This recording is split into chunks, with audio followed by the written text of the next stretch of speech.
So we are here as a HR secretariat, HRM secretariat, to take you through what HRM is all about and a HRMP Act. And I believe at the end of this session, you're going to get to know more about HRM. I know some of you just joined, maybe some joined a long time ago, but you've not been having more information about HRM. But we are glad that we are here today to take you through what HRM is all about. And I believe at the end of this, we're going to be our champions outside there. So without wasting time, request that you engage us through the chat box. Also, if you can do the questions and answers there, I mean, questions and suggestions. We welcome your suggestions throughout this session and also questions on that chat box so that at the end of this session, we are able to read and respond to your questions. And also, I encourage participation. Please feel free to ask questions and comments in any way, so long as it's professional and is a way that can make us progress as a HR profession. We are all here as HRs and as professionals. So we believe that whatever you're going to do today is going to enhance our profession. So thank you so much. I know we also have branch leaders joining us. So if you are there, please just let us know. You can comment or you can send us a message so that we can, but we'll give you time at least to introduce yourself. And for the sake of this session, we have a team here from the Secretariat, and I believe you've interacted with some of them. Maybe you've not met them, you know the name, but they have served you, but you've not met them. So here we have some few, though we are not all in. Some will be joining us soon. So it is also good to introduce ourselves and if you can project the program so that I can also take us through the program. But before that, allow us to introduce ourselves. And as I requested, please use the chat box. Let us know the experience, what you've experienced throughout your registration when you came, until you became a member. So you can let us know the experience, the challenges that you had, what you think we should change, what you think we should improve on, and any comment, any positive comment or negative, we'll appreciate, because that will allow us also to improve with our services. So feel free, use the chat box and let us know your experience since you joined. This session is for new members, January to March, but I am assuming that we also have members who joined maybe before. If you are there, you can also let us know that you joined in December, November, for us to know that you're also part of us. So without wasting time, we're going straight to the introduction for you to know who in the house, and then I'll take us through the program. And thank you so much. So we'll start from there.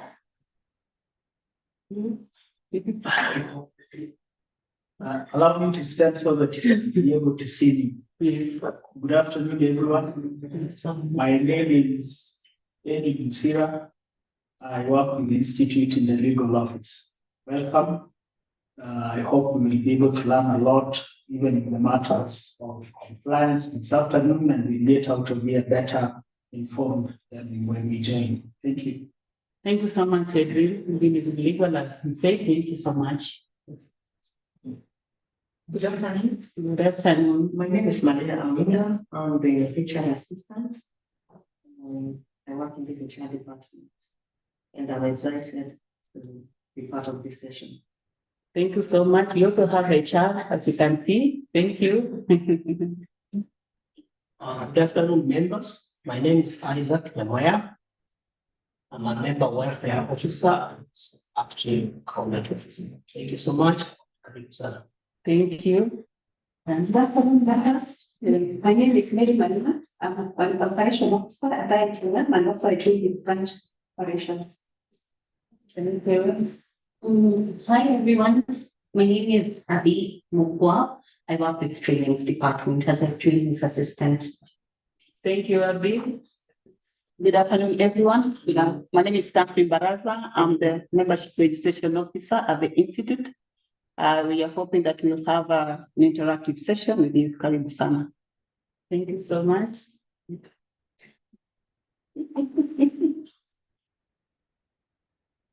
Good afternoon, everyone. My name is Daniel Nyeke, in charge of digital communication at the Institute. Karibuni to this session. Thank you so much. Allow me to welcome the branch officials who are also on this call. Who are also on this call to introduce themselves. Please, you can unmute, then you introduce yourself.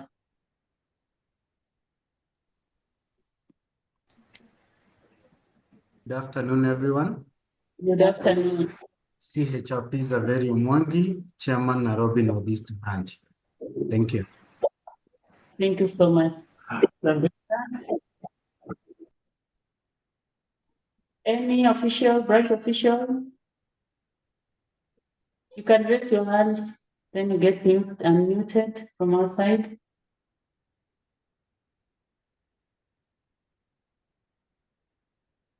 Okay, since you only so far we only have the barrier, thank you so much for joining us. So allow me to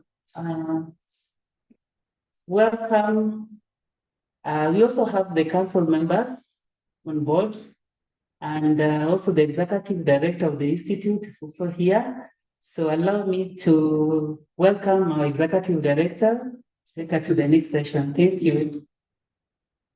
Thank you so much, Milka. Good afternoon, everyone. And we are very happy to have you on this one of its kind as we orient you as new members of the Institute.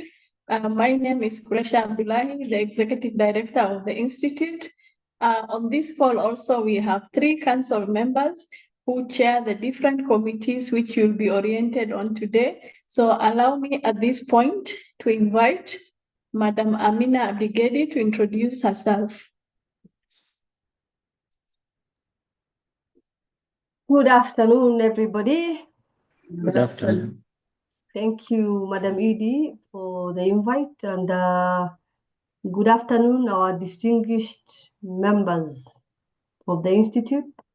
My name is Amina Abdi. I sit at the council to represent Northeastern, and I chair the committee of CPD and membership, and I'm here today delighted to actually interact with you. And we have a conversation, a very great conversation, and we welcome you aboard to our most amazing professional body. Thank you very much. Thank you, Madam Amina. Allow me to welcome Madam Catherine.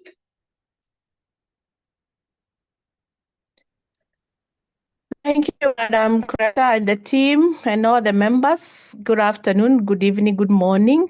It's a pleasure to be here. We are looking forward for this informative session, and I'm glad to be one of the team members. Thank you. Thank you. And at this point, I welcome Coach Madangani Muya to also introduce himself.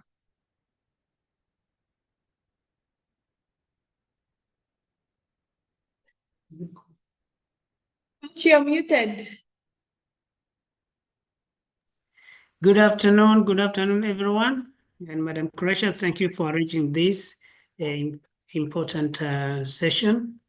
Good afternoon, members of the Secretariat, and also good afternoon to our esteemed members. This is our beginning of a new transformative journey after joining the institutes that we have endeared for a long time and have chosen to start so that you get to be part of the institute in an informed manner. So karibuni sana. Thank you, Coach, and karibuni sana. So we're going to have sessions whereby I will do the first orientation for you guys. This is just to take you through who we are and what is available at the Institute.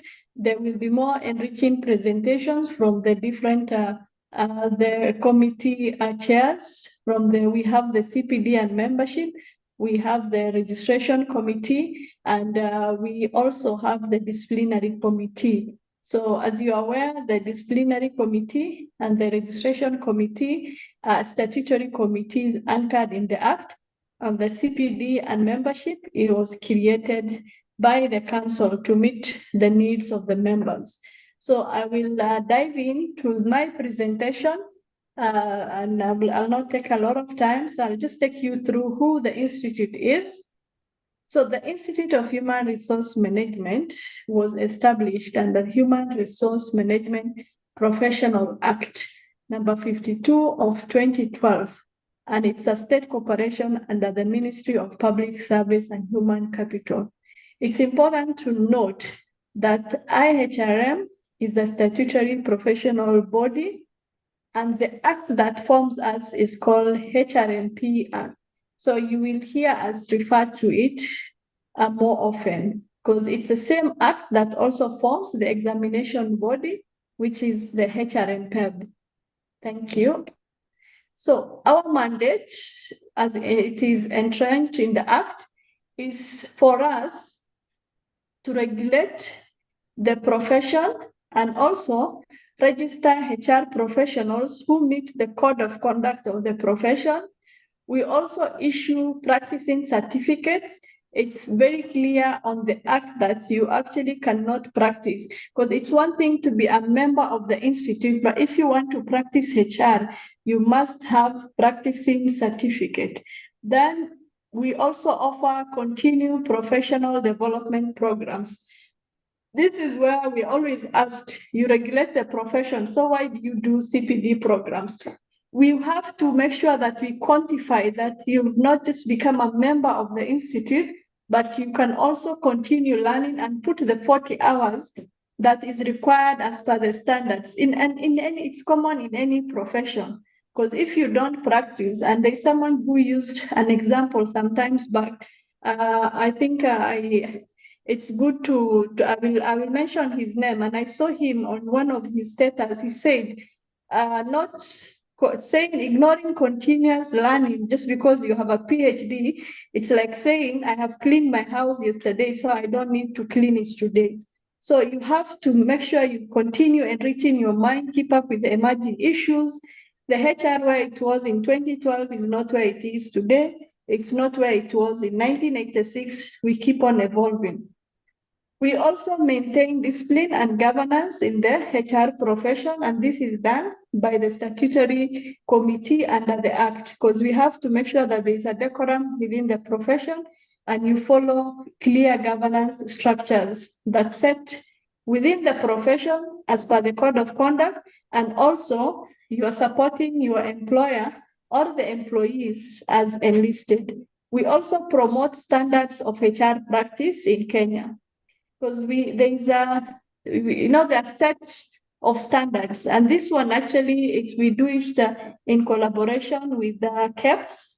And after this call, hopefully before the end of the week, we will work with Milka to share with you some of the professional code of, standard of HRs that can help you within your workplaces, whether you're in the industry, based or manufacturing, or even the corporate world. So there is so much that we do at the institute, at the institutional level, or through partnership with other institutions. And our vision, by the way, this vision, every time you see people when they're trying to rebrand, they're doing a lot of culture change, you see people coming up with new visions, new missions. But when we were doing our last SP, we looked at our vision and mission, and we felt it's so relevant in today's world and how HR is evolving, because we need to be people-centric. That is why our vision is very simple: ethical, people-centric HR professionals. And that is not just applicable to the institute, but that is the expectation we need also from the HR professionals. And the mission of the institute is to regulate and promote the HR practice, the practice of HR professionals in Kenya. So two simple vision and mission that we have. And then we also have values that if you go to our website, you will see the professionalism, excellence, integrity, customer focused, innovation.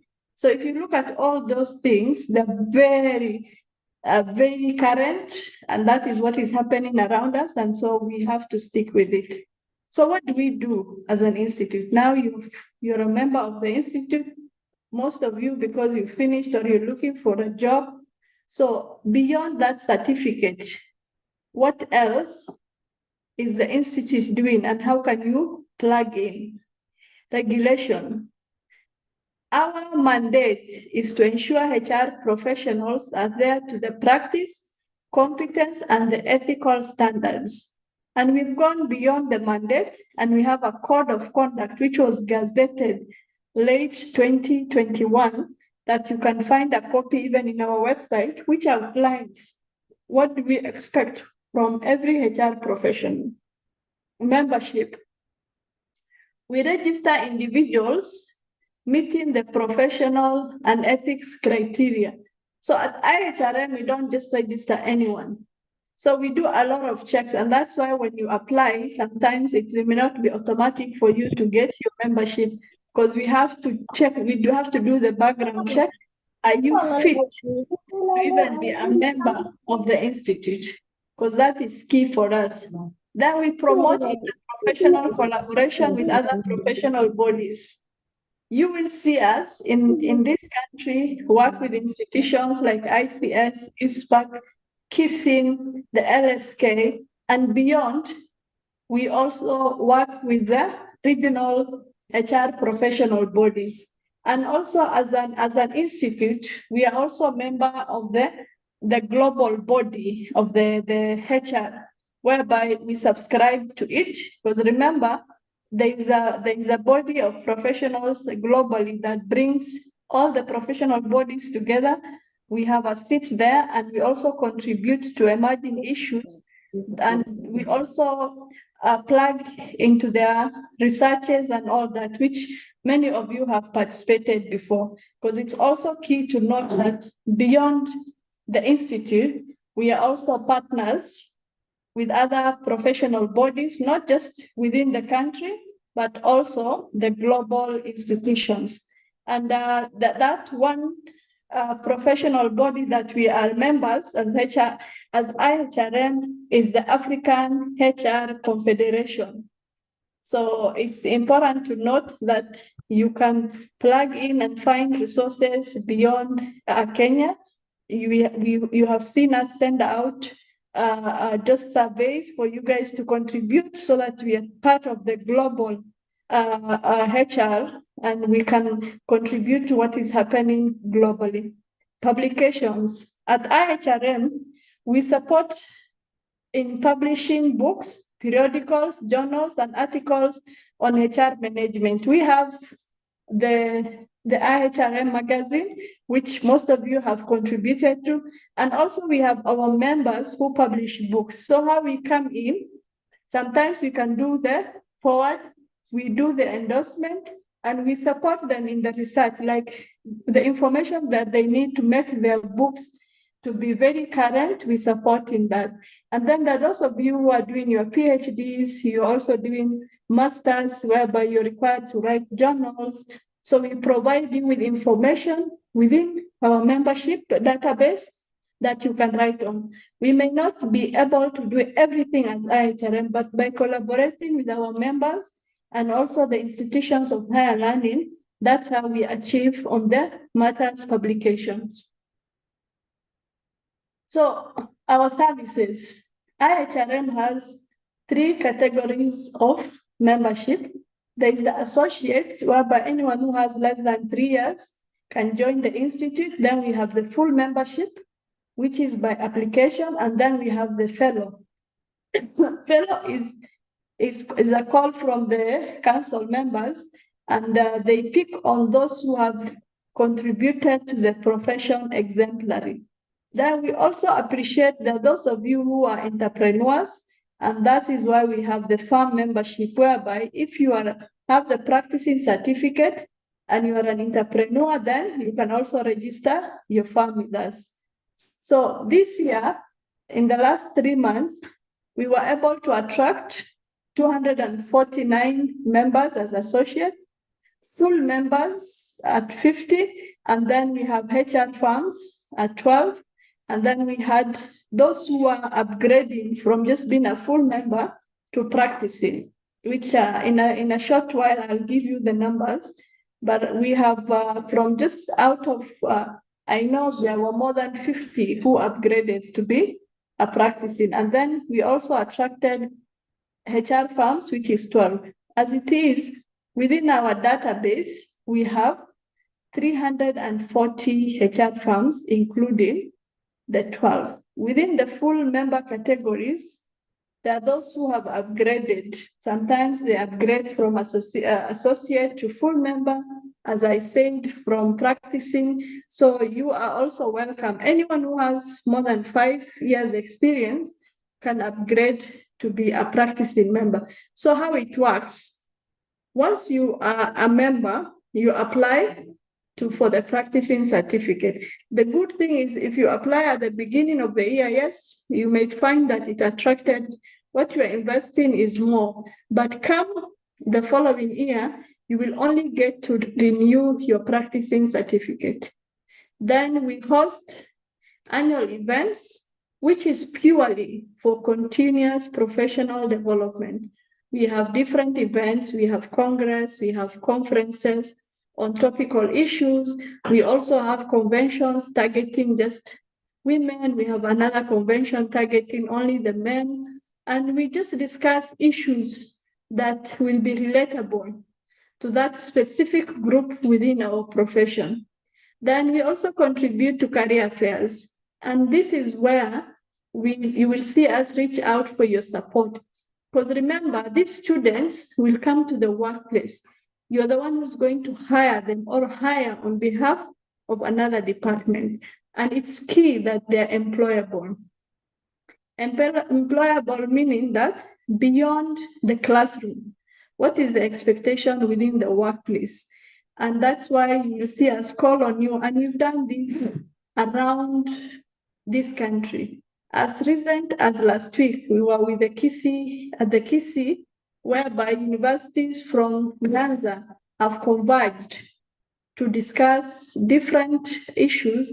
And one of them was matters, HR professional career progressions, and IHRM was represented. Institution like Kitale Polytechnic, they go beyond. In fact, the HR students come to the institute to benchmark. Every year we host them. More than 100 HR students come to benchmark with us. We sit in this boardroom. We invite for them different speakers to talk to them on matters HR, how to prepare their CVs, how to prepare for the workplace. So we do a lot in that field.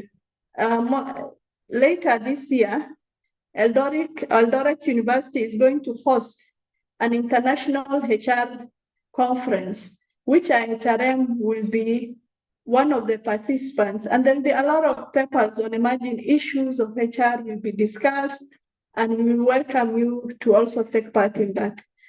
Something else we do at the Institute is coaching and mentorship. We have a whole program called Transcend.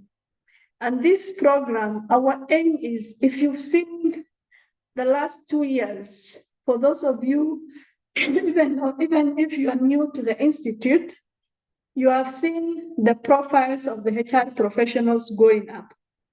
We are just no longer under admin. We are growing. I think just this year, there were more than 4 HR professionals who are promoted to CEO, or also all the other C-suite offices. We have more than 6 HR professionals who were appointed to the recently concluded commissions, that the independent commissions that who are HR professionals. At least we are not where we were. There's a lot of growth happening within the profession. And that's why we were very deliberate that we've launched Transcend. Transcend is not just targeting those who are beginning the profession. We also target those who have been in the profession and they want to be mentored for them to grow within their profession. And this one, again, we do in partnership with Passion Profit Limited, run by Madam Frida Owinga.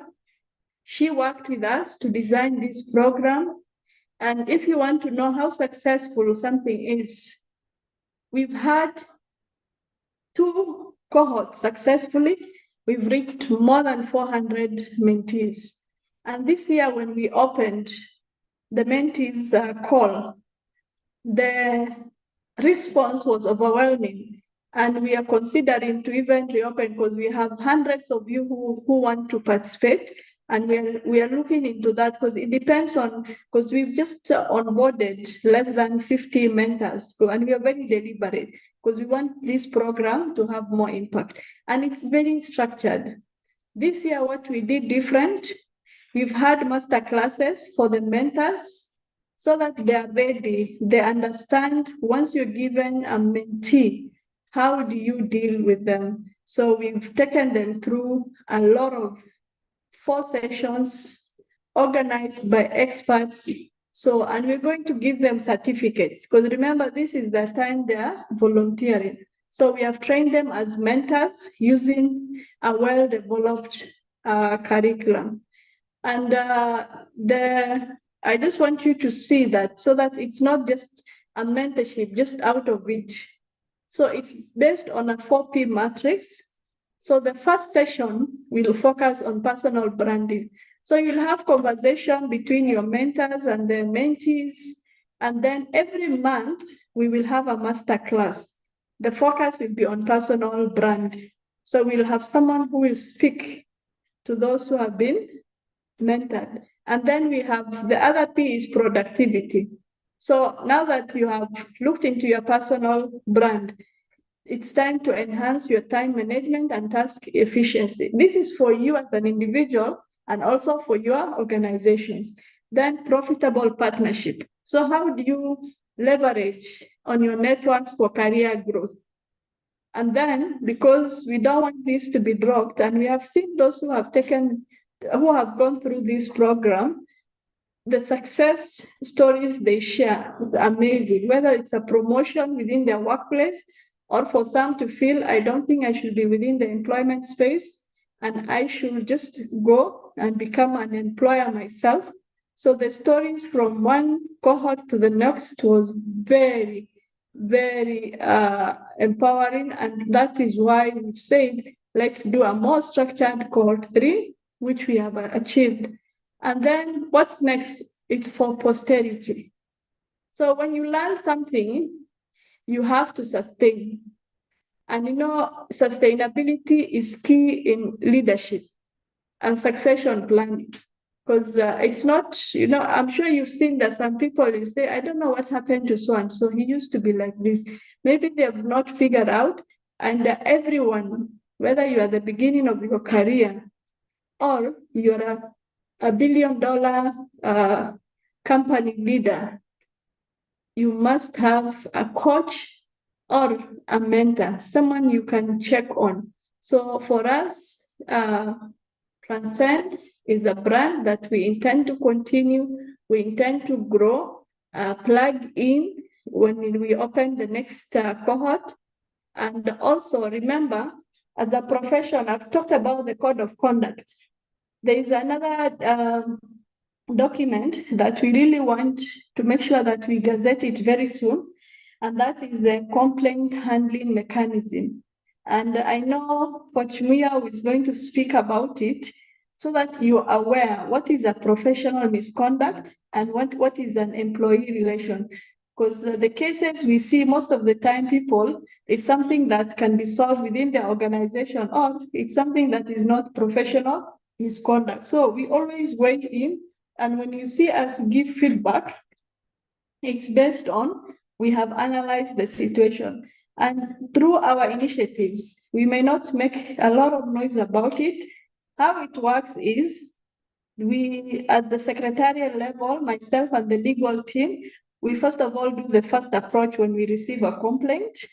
And some of them are very successful. We've seen people who've been reinstated to their jobs. We have seen people who have been compensated for their work. And even as late as yesterday, because of our intervention, we have seen someone who has not only managed to keep her job because she reported to us, and we have approached the employer because it's important. You know, one of the things, if you looked up there, we must protect the profession. Our interest as IHRM is the welfare of the profession. So we will not sit around and watch people misuse that. So when you report something to us, we look at it, we investigate, we have the first conversation with you, we go to the employer space, we look at it, and you will not see us publish a report. We will either say that whatever you presented to us was substantiated or it was not substantiated, and we move on.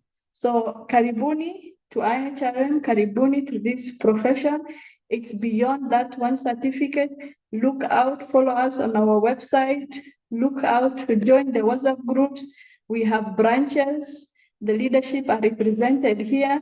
Please type in if you want to join a certain branch. You can actually share, we will share here on the chat the different branches we have from Turkana to Mandera. Nairobi, we have 2 branches. Plug in, contribute, join us for career fairs. And at this point, I would like to stop and take questions, if any, before we invite the next speaker. Thank you. Thank you, Madam Executive Director, CCR Preparation. Let's appreciate our Executive Director. You can clap, can send a chat to appreciate her for the opening remarks.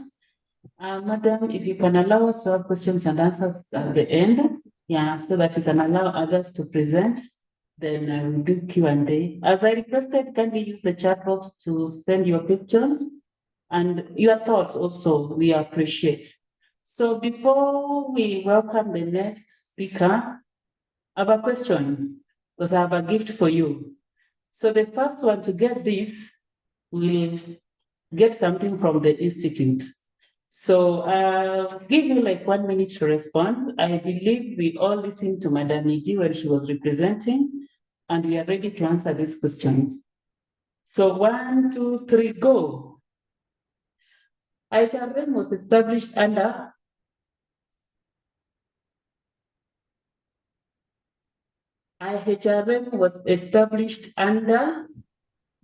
Yes, I want to respond. Hello? Yes. Hello? Yes, your name, please. My name is Mr. Laban Nyausi. Yes. Calling you from Kisii County. Yes. IHRM was established under 52, Section 52 of the Act, 2012. Public service. Yes. Sorry, please say it again.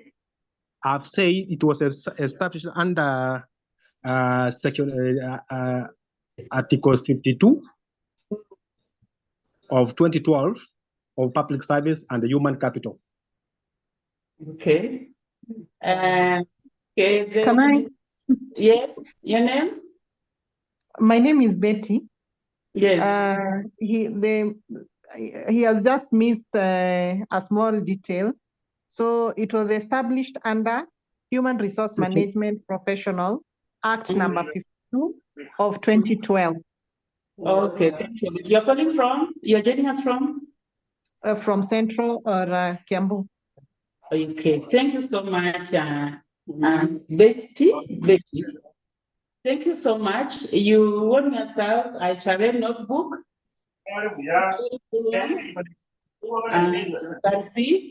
We'll make sure that you get it, and we'll communicate. So we'll liaise after this. So you'll get to have your details and deliver this to you, or if you can pass by offices, the better. So thank you so much for that. So please be attentive. More are coming. Thank you so much. So allow me to invite the next presenter, Council Member Catherine Mwangi, who is the Chair of Registration, Compliance and Quality Assurance Committee, to take us through. Actually, she's the one in charge of your applications and review and being admitted to this. So, Madam Catherine, kindly, the floor is yours, or the mic is yours. Let's welcome Madam Catherine, who is the Chair of Registration Compliance and Quality Assurance. Thank you, Madam Milka. I'm actually waiting for the crabs. I am waiting for somebody to clap for me as I pick the mic. Thank you. Once again, allow me to introduce myself for the sake of those people who are not there, because by the time that I was introducing myself, we were less the number is going up. So my name is CHLP Catherine Mwangi. You can call me Kate Mwangi. It is acceptable. I represent Mount Kenya region. I'm excited so far. Thank you, Madam Kresha and the team for the beautiful presentation. And I would like to tie the notes from where you left by actually emphasizing on the issues that you have talked about, and of course going to the presentation. Again, I would also like to thank you so much. Thank you for coming up with the incentives. I even saw other people who are responding through the chat. I think as much as people will be, speaking, it's also good to check at the chat, because I saw somebody who threw the chat immediately, so that we can be able to balance the ball. Yeah. We consider, Madam, we consider the person. Thank you. Okay. Now I'm tying the note from where Madam Kresha left, and I would like to say that, and I would like to say and confess that this is the first forum of this kind that has been ever held at IHRM. I have been there for the last 3 years. This is my second term, and I have never seen this before. So members, ladies and gentlemen who are online, you are lucky to be educated and to be associated with IHRM right now in this moment.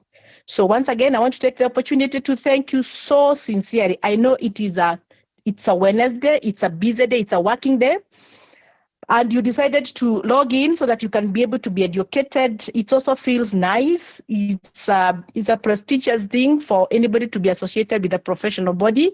So karibu sana, sana, sana, and we are glad to have you.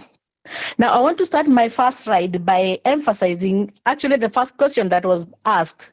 IHRM was established under HRMP Act number 52 of 2012, which have already which if you go through it, it will be able to tell you the mandate. It actually stipulates the mandate. Now, members of IHRM, if you are a member, karibu sana. If you are not, we want to encourage you to join like yesterday.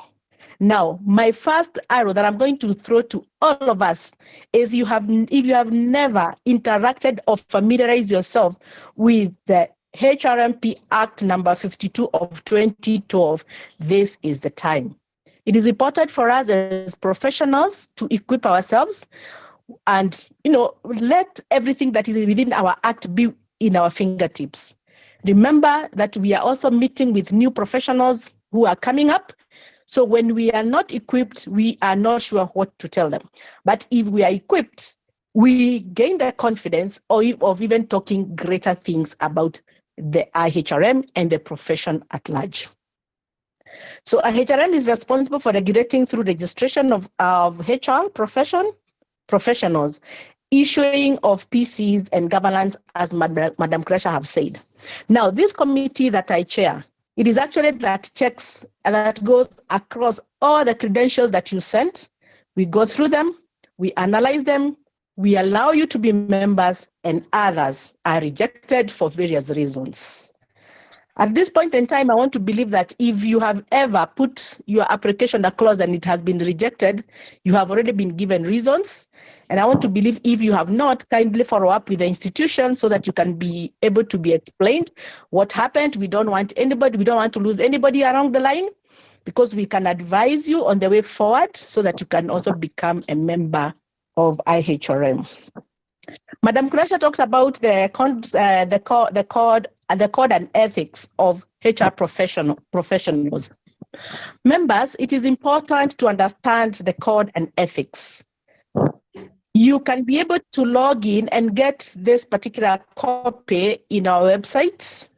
And if you're not able to access it, kindly put a chat put a chat on the online forum, and then a HRM secretariat will be able to advise you on how you can be able to access one, because it is important to adhere to the conduct and ethics of our profession. We become who we are because we have a conduct that is leading us. And remember, even at our workplace, the people that we are leading, people in other professions are actually even looking for us. They are looking at us the way we are behaving. So it is good to equip ourselves with the code and the ethics of HR professionals so that we can be able to align ourselves and become the people that our employees can emulate.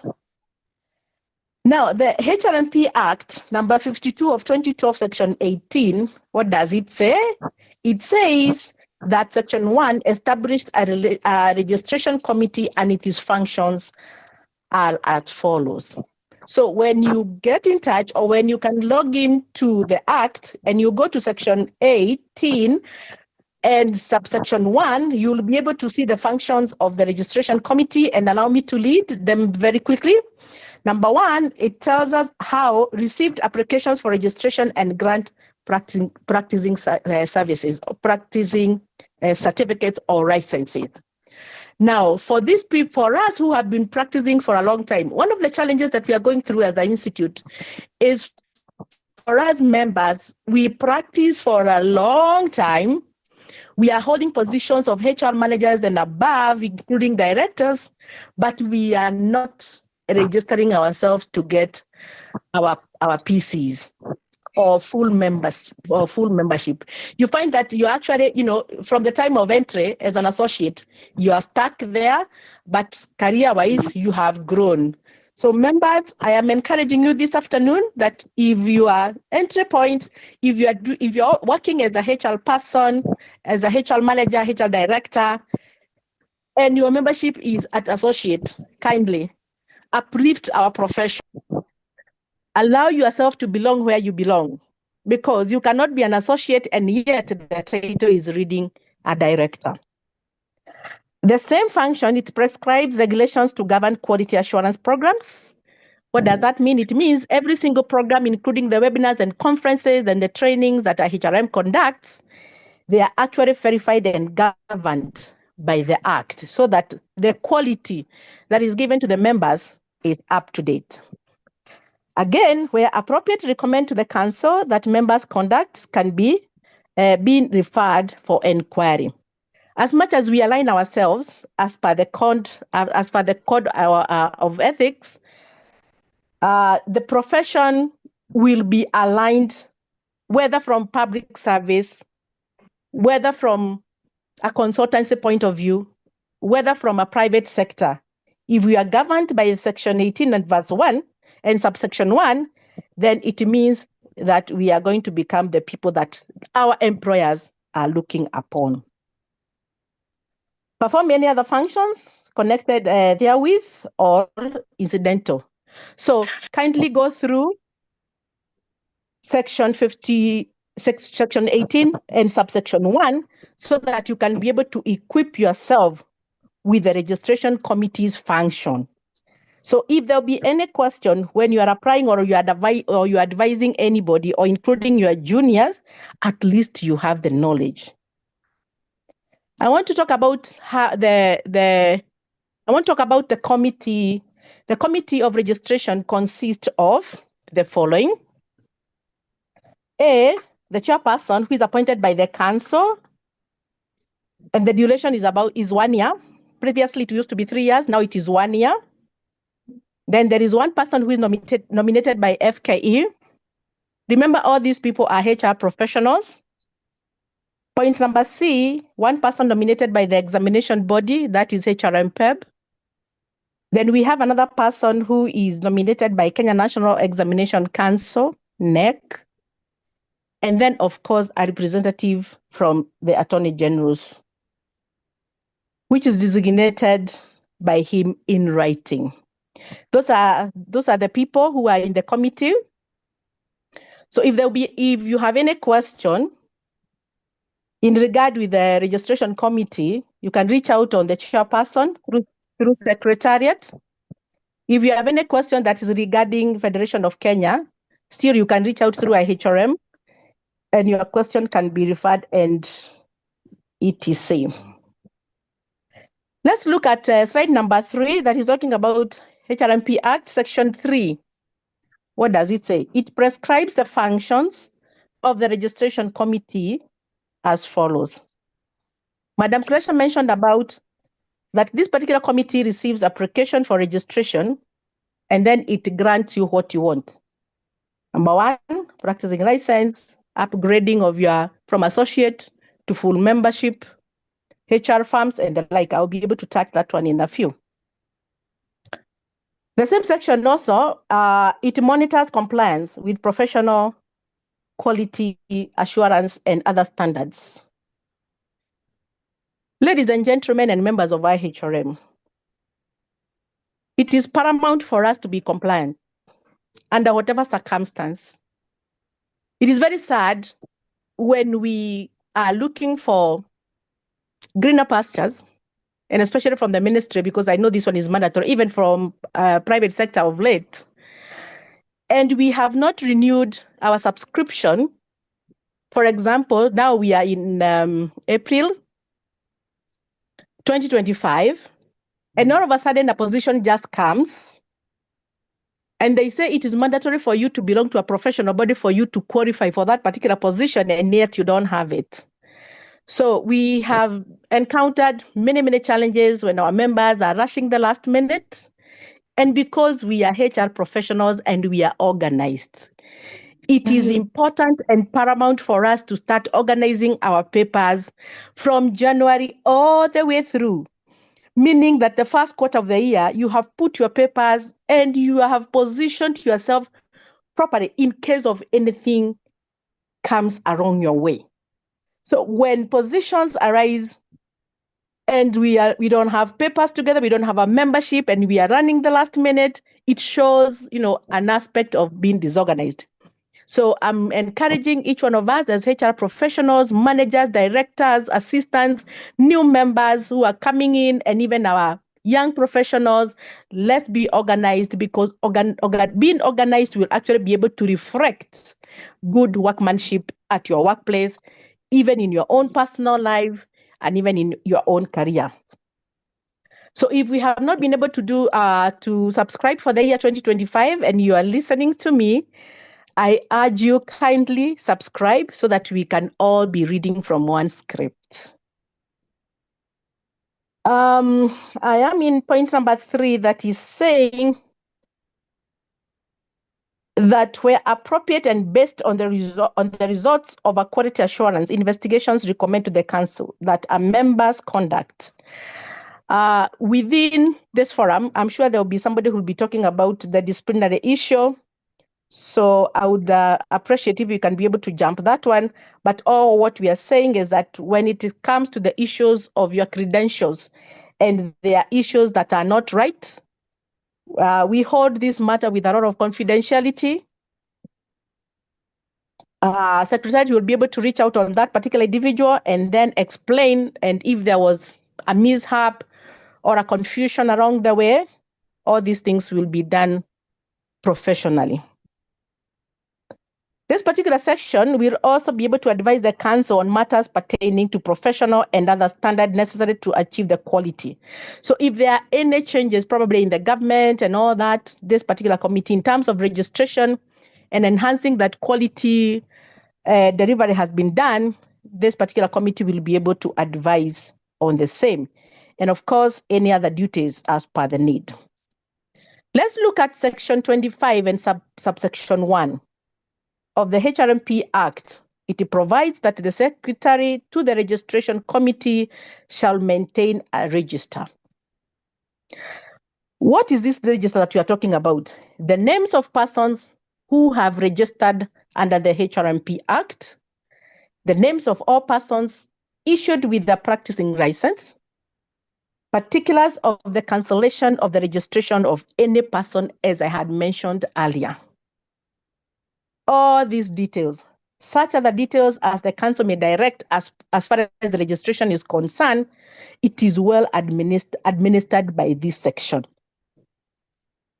So members of new members of HRM and old members and anybody who is listening to me, all what we are saying is that we are digital profession. Many years ago, we used to keep our data on manual, but these days it's just a tap of a button.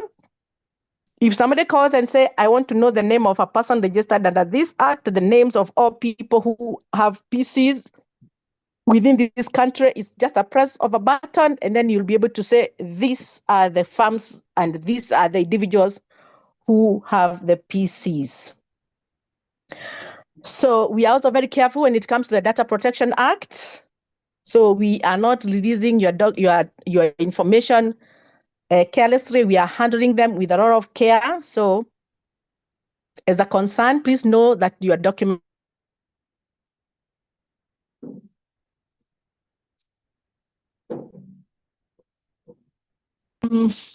for that, somebody is trying to call me. I'm sorry for that. I am on I've talked about section 25 and subsection 1.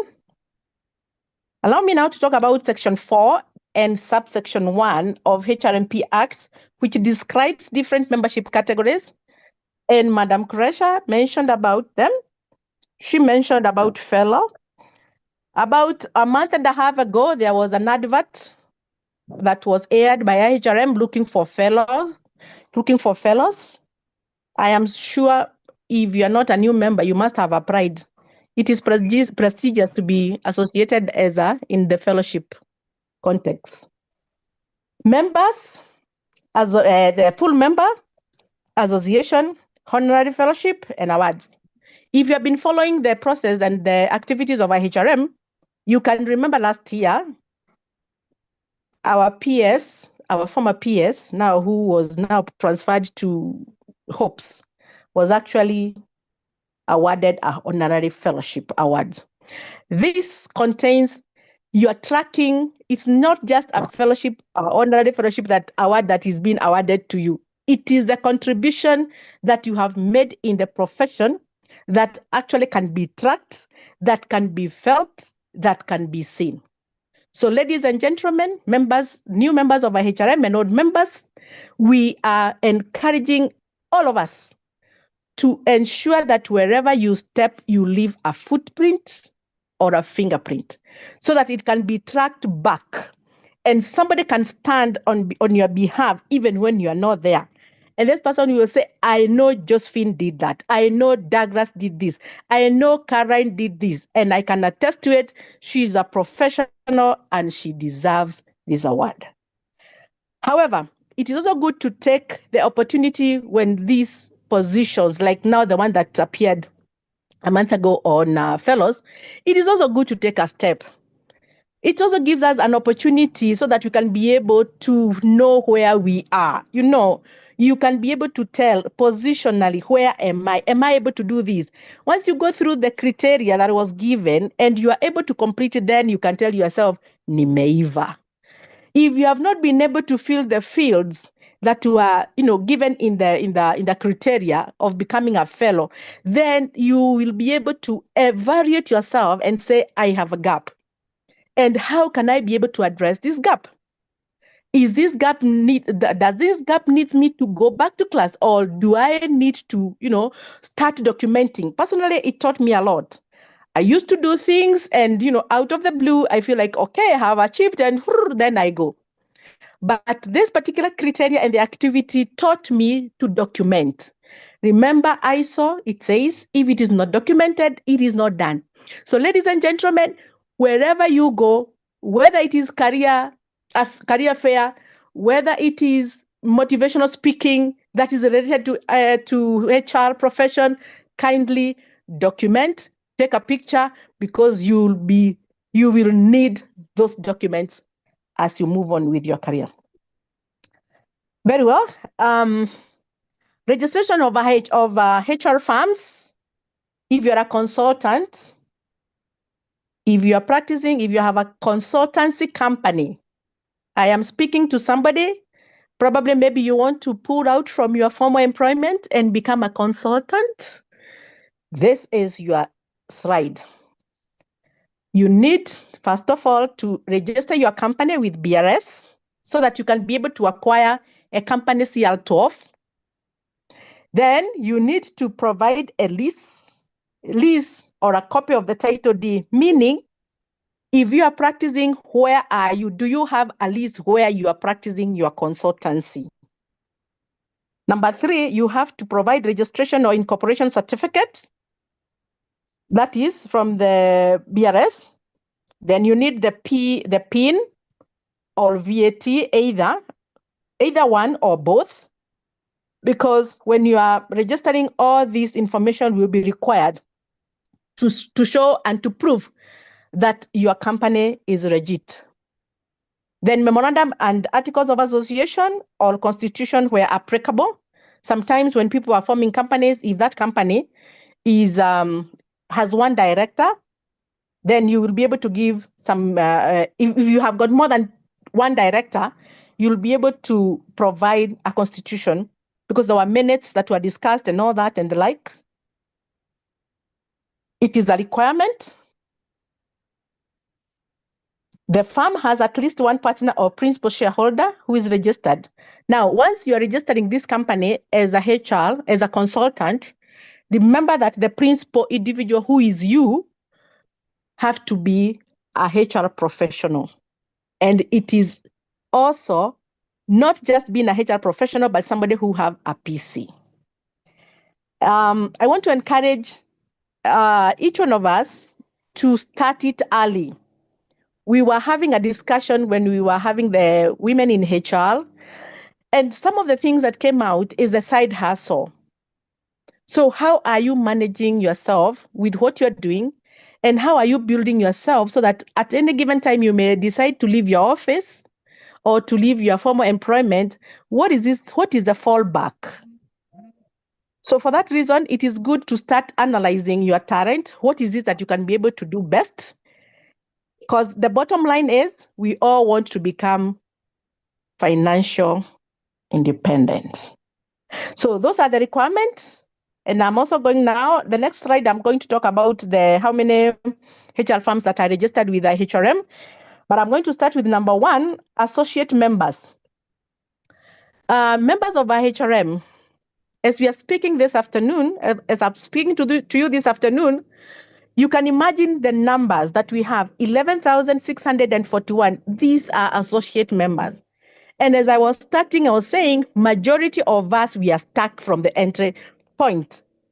So I want to believe that in the next 3 months or the next quarter, this number will change from associate members to full members. And of course, if the number can tarry and go parallel, it will be good for us as professionals. Why? Because it means that we will be able to tap on new associate members and increase the number of full membership. It is up to us to speak good about our profession. It is up to us to encourage those who are associates to upgrade. If you have already upgraded, please encourage any other person that you know who is actually above HRO and above and still operating on associate to upgrade. Full members, we have 4824. Now, the question goes to all of us. Why do we have that kind of why do we have that kind of a gap? From 11,000 to 48, I wish it was halfway. But it is our responsibility. It is not the responsibility of the Secretariat alone. It is the responsibility for all of us as HR professionals, new ones, the mid one who have been there for 10, 15 years, and the new one and the associates who are coming in. So the minute that we start marketing IHRM as a professional body and talking about the difference between the associate and the full members, and even the PC, the practicing members, it will make a difference in our profession. People who are having practicing licenses are about 3201. One thing I can tell you, members, is that we have so many people who are practicing HR as it should be, and we should actually be able to benchmark ourselves with what is happening with ISPAC and the like, so that if we are indeed practicing HR and our credentials have allowed us and our positions, then it is important for us to have our PCs. I went to one of the offices somewhere in Nairobi, and I was very, very proud with the gentleman. The gentleman just, he got that was last year. He had his PC framed and hanged in the office. To me, that was a plus. It tells me that the gentleman is proud of his profession. So, ladies and gentlemen, IHRM professionals, please, let's be proud of our profession. If you have a PC, frame it, hang it in your office. Be proud of who you are. Let even people who will be coming in the office to see you, including your juniors, including your seniors, know that you have a stand and you know what you're doing and you're proud of your profession. Fellows, I have talked about fellows. Right now we have 61 fellows, but there's another bunch that is coming. Probably it might get us to 80 or thereabout. And again, I want to encourage ourselves to also become fellows. If you have reached the age like mine, I'm sure you don't know how old I am, but you can imagine.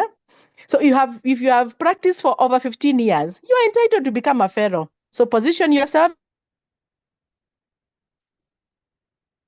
and looking upon you so that we can be able to advise our profession, add value to our profession, add to our government, add value to public service, add value to private sector. New members as January to March 2025, we have 297, not so bad, but still the registration is quite slow.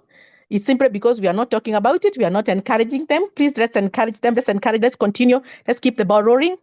And then the HR firms, 360.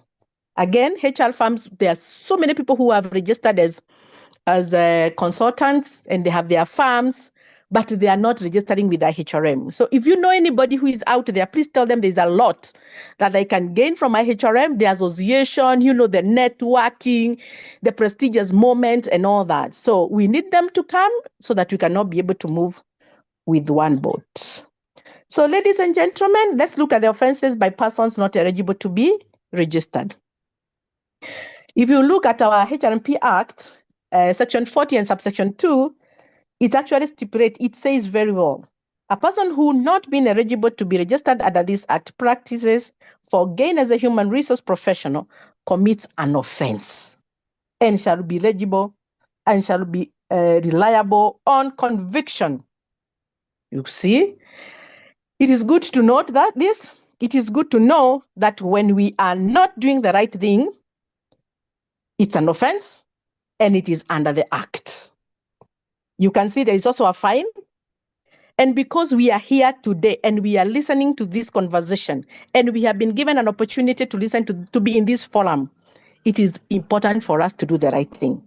So ladies and gentlemen, please, let's do the right thing at the right time. Section 41, a person who, though eligible to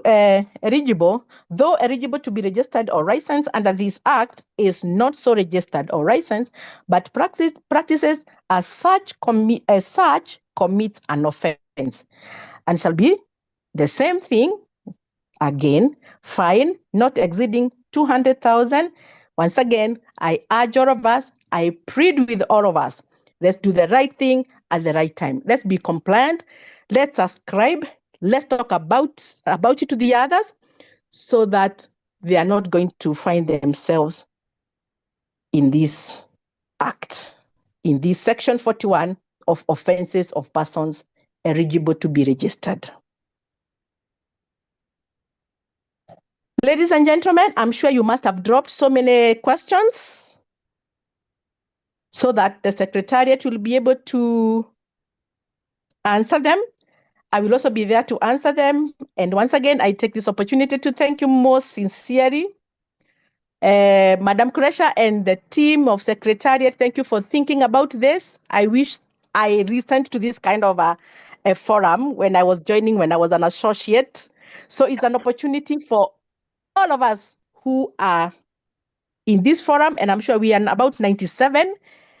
And in this case, we have had, let's do the right thing at the right time. You have been given an opportunity to belong. You have been given an opportunity to become and you have been given an opportunity to change your lifestyle. Thank you very much.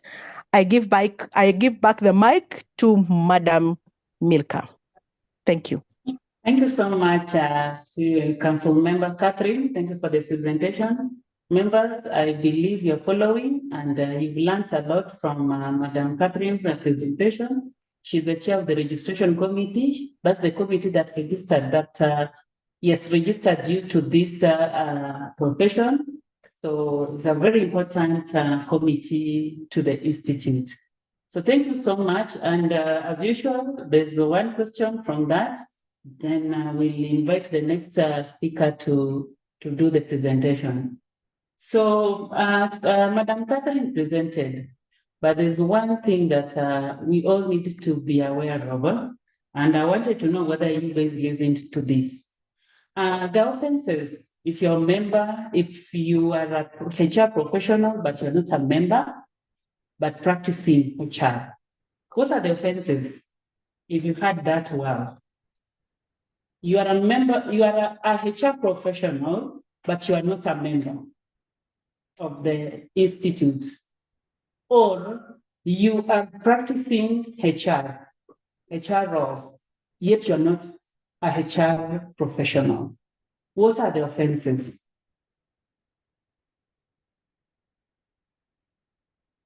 The first one to go. A fine not exceeding 200,000 shillings and or 2-year imprisonment or both. This is Betty.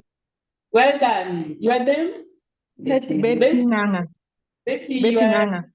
joining from? From Central. Betty, are you one of the official? Thank you, Betty. Thank you so much. Betty. Good students. Good student. Thank you so much, Betty. And members, I also encourage you to join the WhatsApp, HRM WhatsApp group. It's being displayed. So if you can click on the link, then you join the WhatsApp group. We also have Anne. Anne also, yes, Anne, we also consider you. Thank you so much, Anne.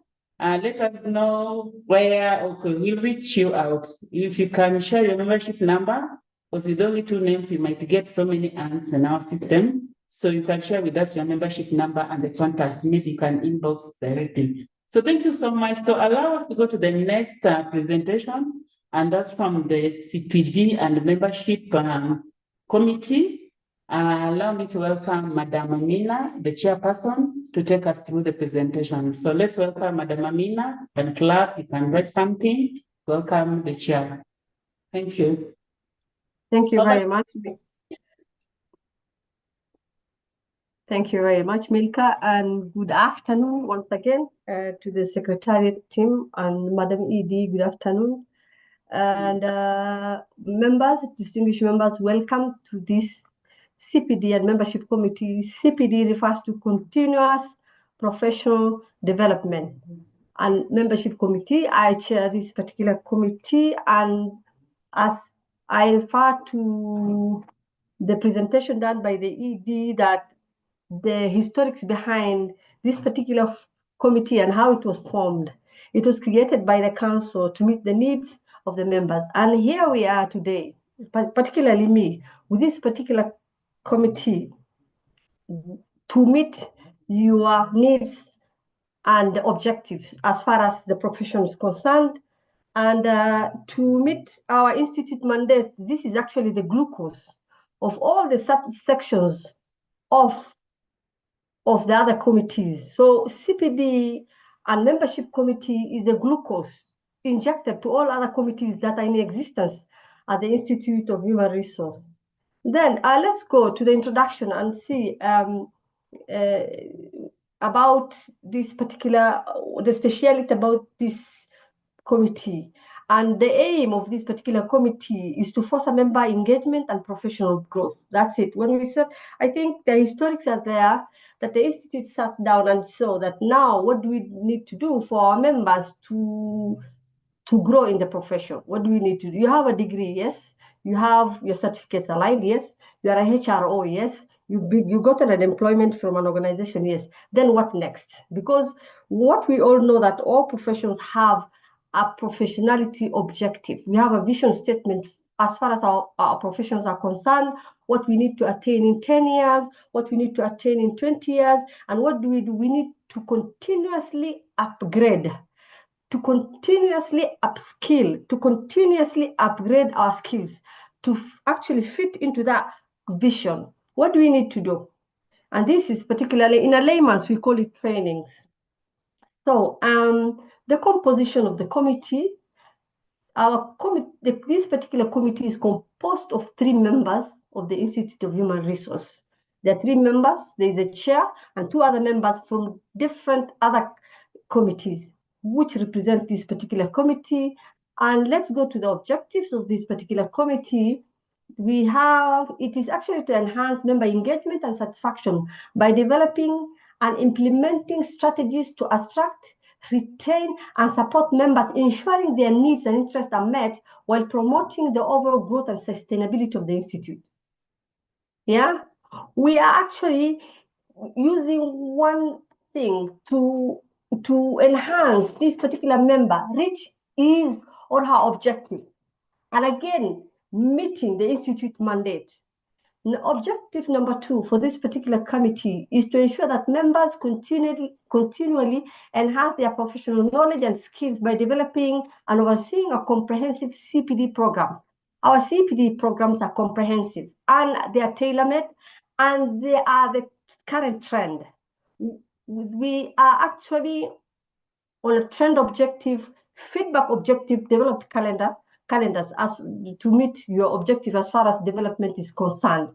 So going to our functionality as a committee, we serve an advisory role to the Institute in terms of developing continuous professional development policies, structures, training calendars, programs. That is our objective, our functionality number 1, advisory. Our functionality number 2 is to advise on the HR professions, training and development for members. These are when we work on the feedback mechanism. When we train, we have feedback mechanisms. We come back and the team behind the screen sit down and analyze those feedbacks and see how can we plan this particular calendar and how do we fit into the people who really want to benefit from it. Functionality number 3 is we review, develop annual training programs for HR conferences, workshops, seminars, including venues and the costs that are going to be aligned to a specific training. We also advise on the advocacy for promoting the course of HR professions, which way to go, what are the new trends, how do we develop. There are so many advisories that are engulfed with this particular, in terms of advocacy for promoting the HR professions. And the other functionality is to ensure design and implementation of the best coaching and mentoring programs, including leadership development programs. This one, I will say it with a lot of energy, that IHRM provides tailor-made current coaching and mentoring programs. Yeah, we have developed leadership development programs that are tailor-made from lower levels of leadership up to the higher ladders of the leadership, intensive programs for leadership programs. That is the other thing we are championed for. Then the other functionality is we provide advice on the establishment of IHRM branches. We have branches.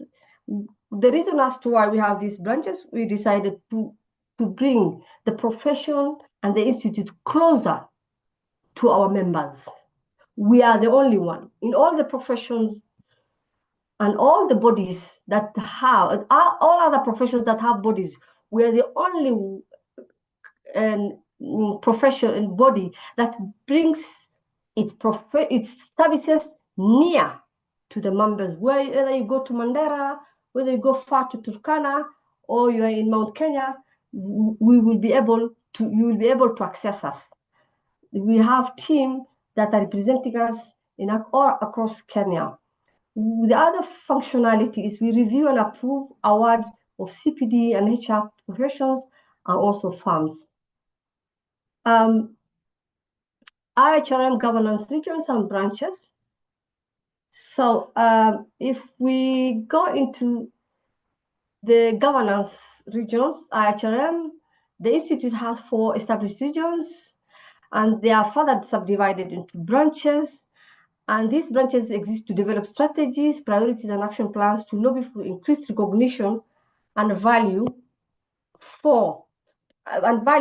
and the role of HRP in the society. At the moment, IHRM has a total of 16 branches across the country.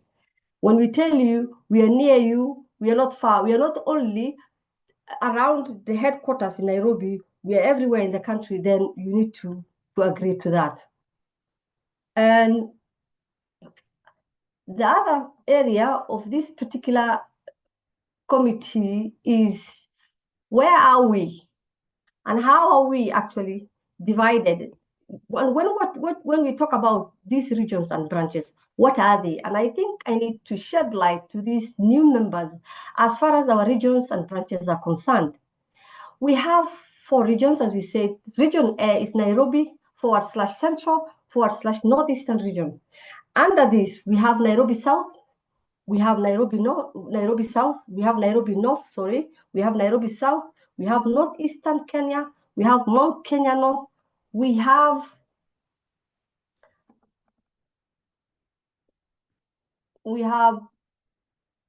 Mount Kenya North, we have Mount Kenya South.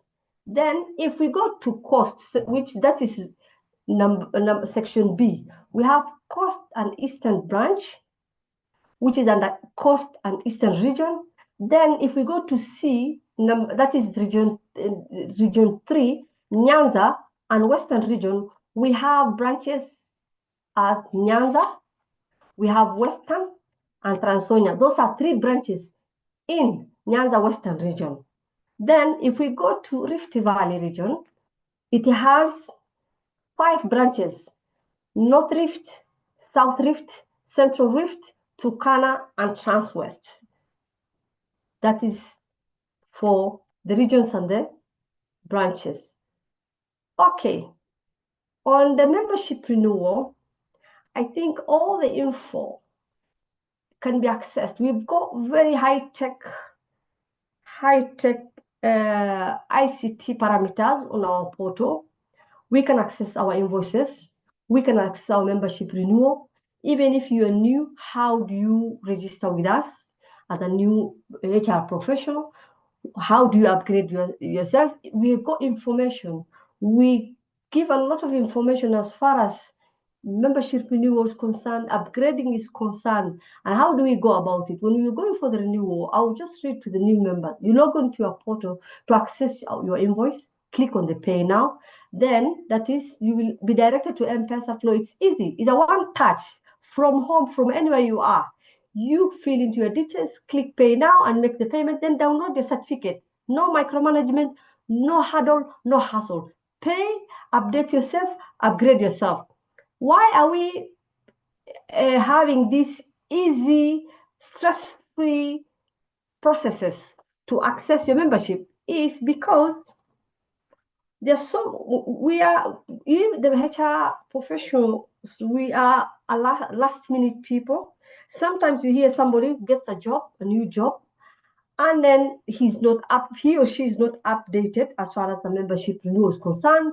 You rush to the institute, you rush here and there, but because you just want to meet a deadline or attend to a particular interview, then you need to create emergencies, which are not. We need to have this thing when you're planning for the year.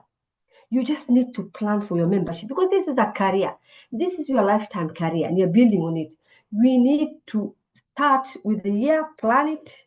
If there are opportunities, like we give membership opportunities like waivers. We've given a waiver early this year. We've given a waiver last year. I hope all the members are taking advantage of the waivers. Those are the easy things. Those are the opportunities we give to our members.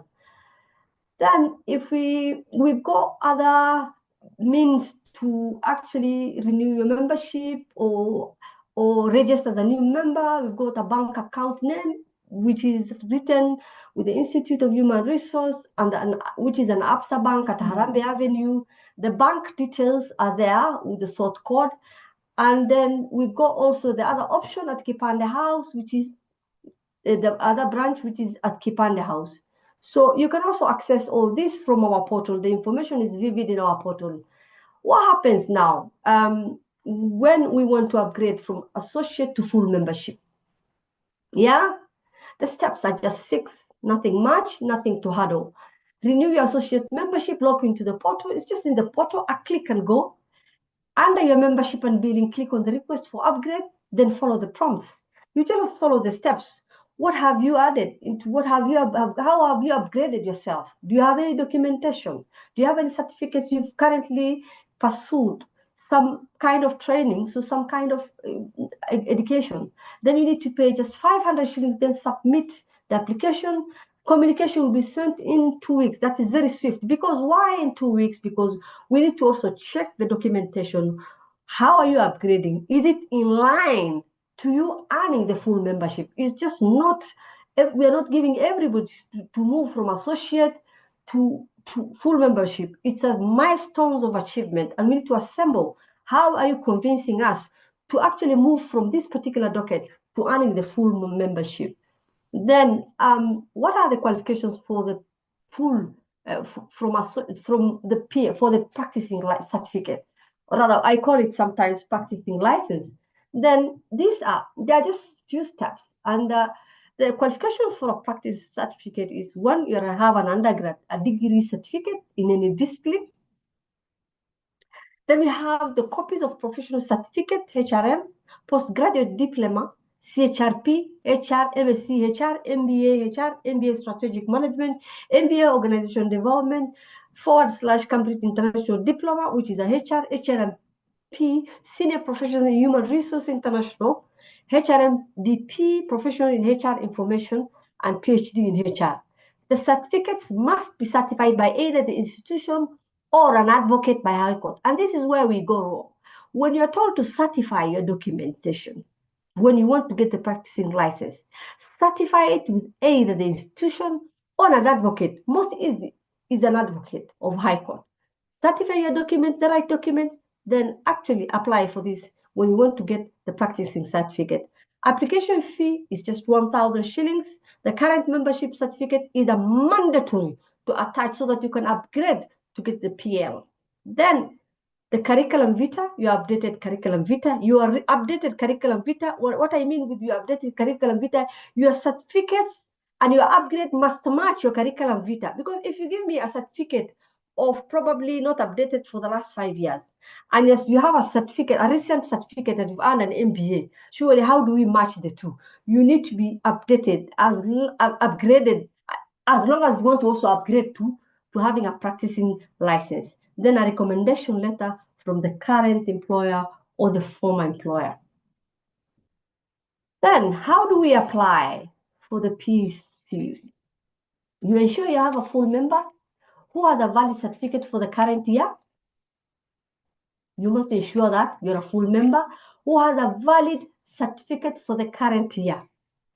Yeah, you must be a member who is very current, that you have, if it is 2025, you're applying for practicing certificate, then your membership is 2025.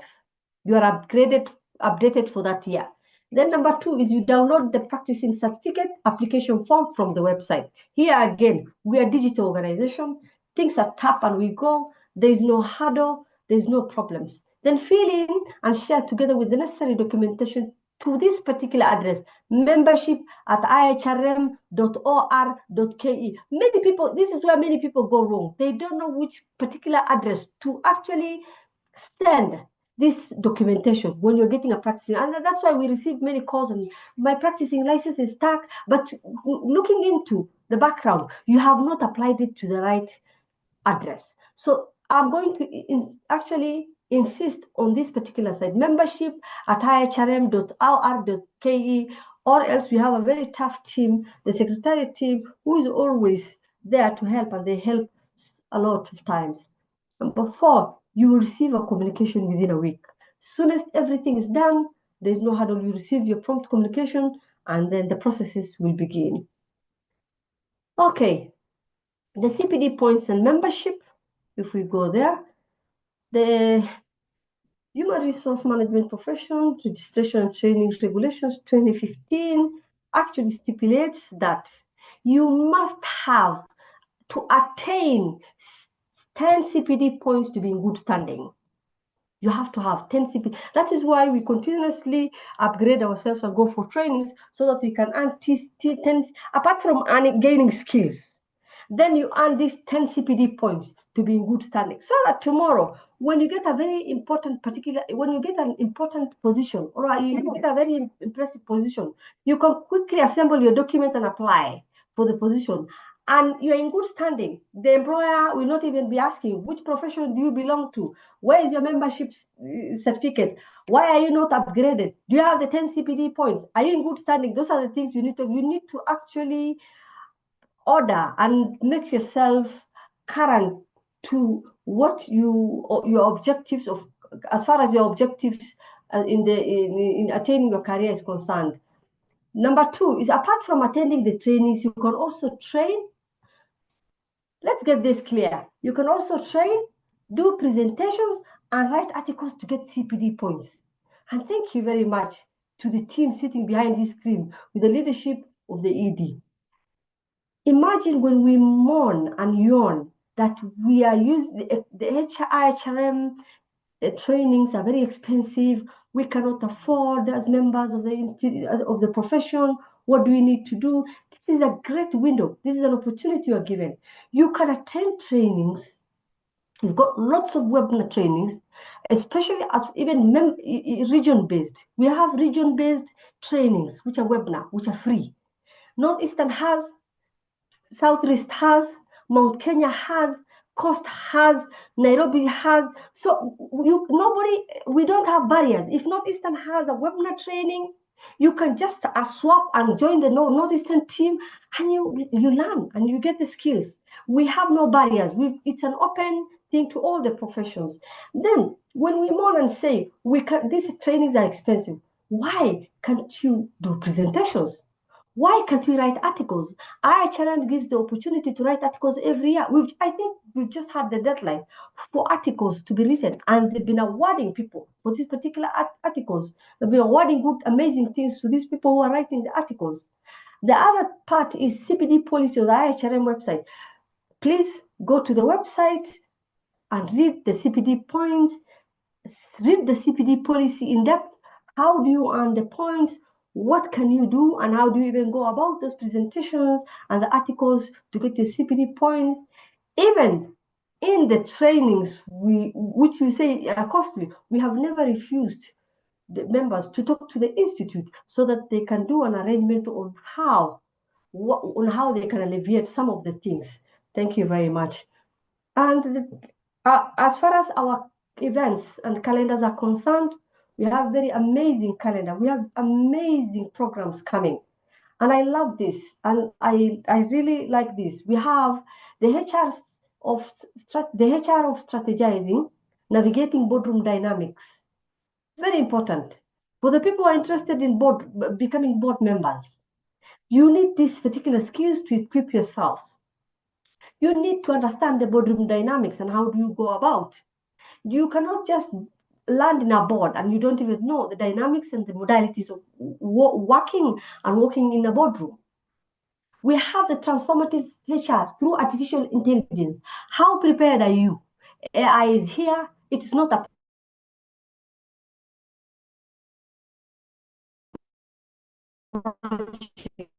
coming. AI is actually here with us. What are the strategies and tools of form and options?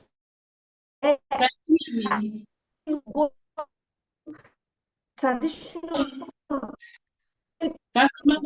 Can you hear me? Actually,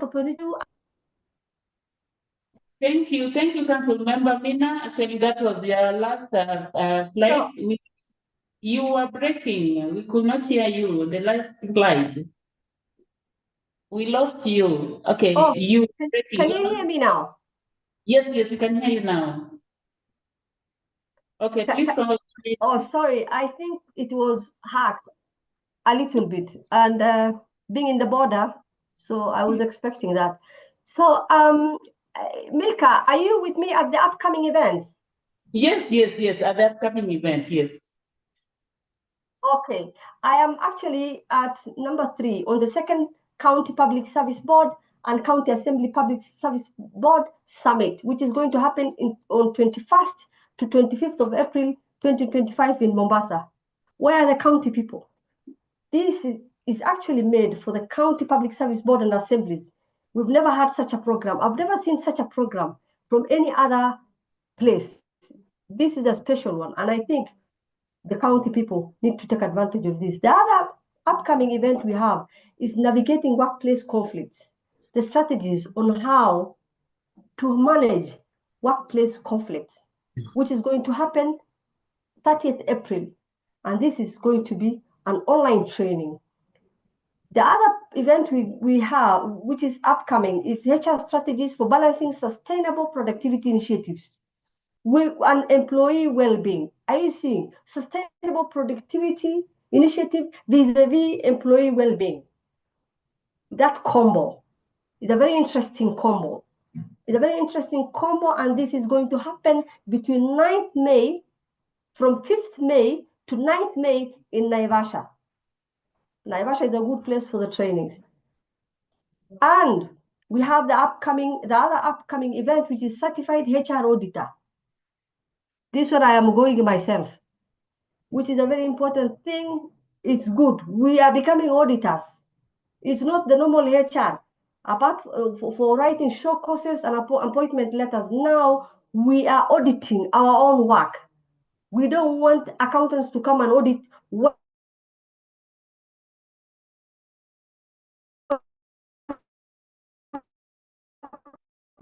we have.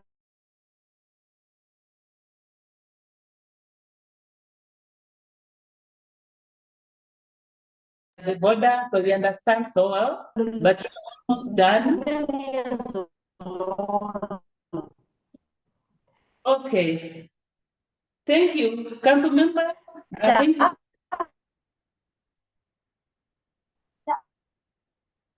So,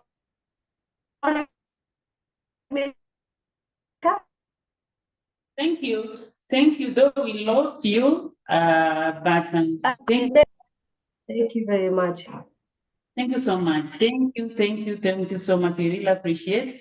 I know at one point you were joking that you are harmed with all the network.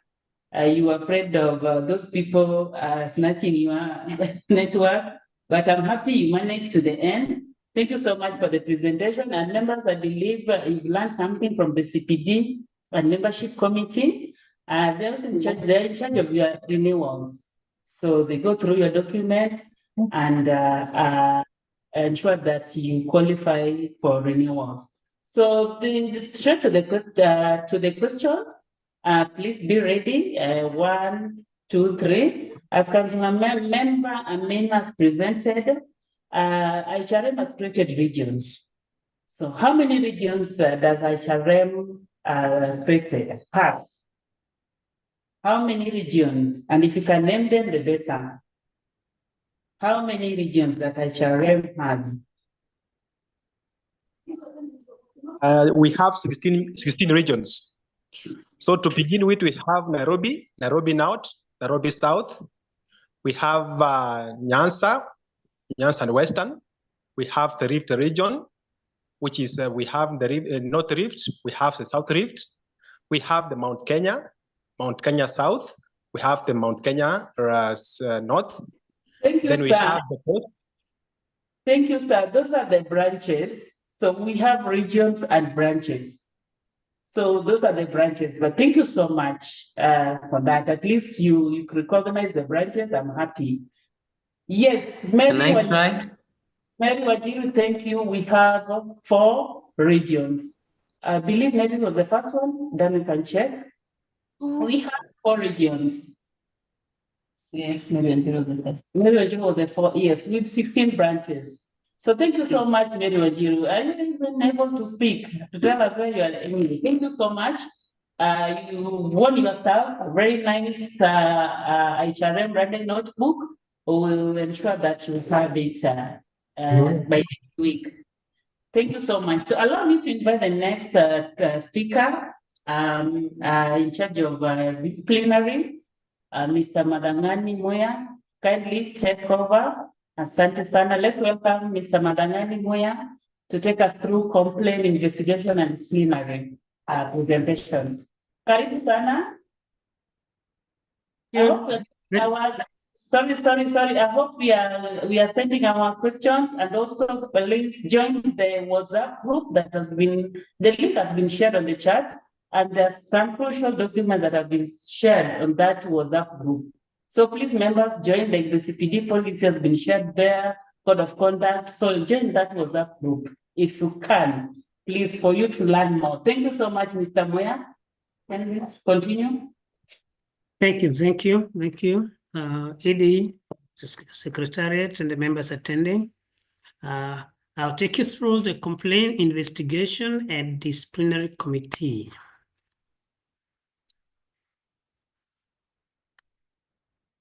Can proceed.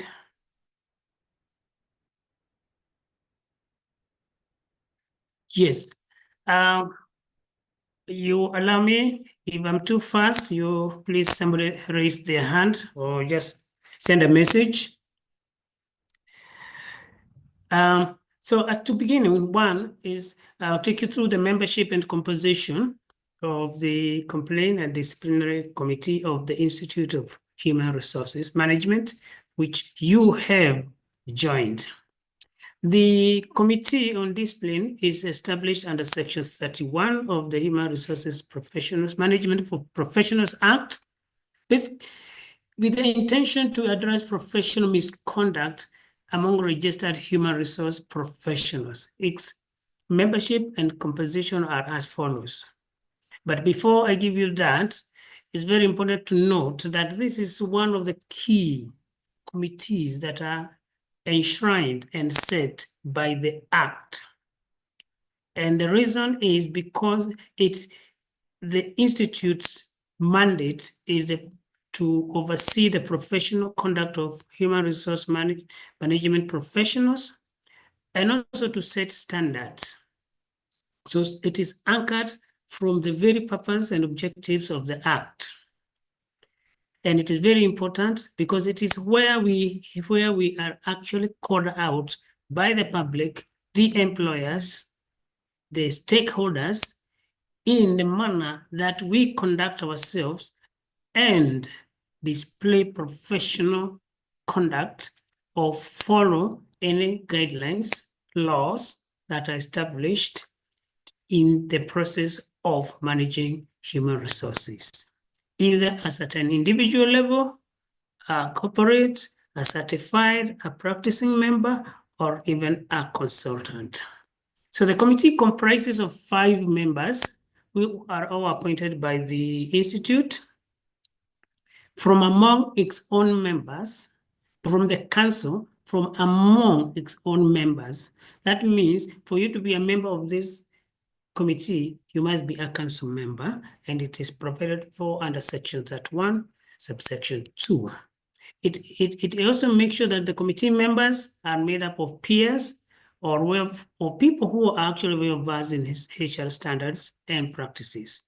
And when we mean by both standards, either they understand the practices, the labor laws, and a good grip of employee relations, and any other laws that govern the practice of HR, plus the competencies and skills or any policies that might be in place. So it does not exist in a vacuum. Section 31, subsection 3 requires that members of the disciplinary committee to appoint one of them as the chairperson of the committee. And this selection process allows the committee to choose a leader based on expertise and suitability. proceed to the next one. And 3, since members are drawn from the council, they must meet the council's eligibility criteria under section 7.1, which defines who can be qualified as a council member, which also includes being qualified as a HR professional and with the relevant knowledge, experience in HR management. So this process of peer composition ensure that disciplinary matters are handled by individuals with a deep understanding of the HR professional, fostering credibility and fairness in the process. Part of the disciplinary committee objectives, they are all well defined under Part 4 of the Act and are reinforced by the Human Resource Management Professional Code of Conduct and Ethics. These were gazetted via the Gazette Notice number 12510 of 2021. It is available in the IHRM's website and is also available under the Kenya Law Reports. It is a very important document, so I was actually request, and it is absolutely necessary for each one of us to read it so that you understand the environment you are operating in. And the primary purpose is to uphold the integrity, ethical standards, and the professionalism of human resource management in Kenya. Mark the words, in Kenya. So you hold very important positions, and this document is your whole guide. It's what will determine, is what will let you know what you're supposed to do or what constitutes professional conduct. And below are some of the objectives and functions. 1 is to investigate and address professional misconduct as defined under Section 30, which lists acts such as corruption, gross negligence, discrimination, breaches of confidentiality, and other unethical behaviors. This ensures the profession maintains high ethical and competent standards, protecting employers, clients, and the public. The clients, of course, are the employees that we serve, and the public general is anybody that we interact with, whether it is an applicant, somebody applying for a job, or it is a third-party goods or services provider. Let's continue, please. Then, under Section 32, the council refers if there is a matter that comes up or on gross or any type of misconduct, the council will refer the matter to the committee when it is believed a registered HR professional may have committed professional misconduct. It goes further under Section 33, subsection 1, mandates the committee to conduct inquiries and also to afford the accused an opportunity to be heard in person, ensuring that there is a fair due process in place. The next section, 33.2, empowers the committee to administer oaths, enforce witness attendance, and compel the production of documents, while Section 33.3 allows it to regulate its own procedure, balancing flexibility and fairness. What does this mean, Section 33.2?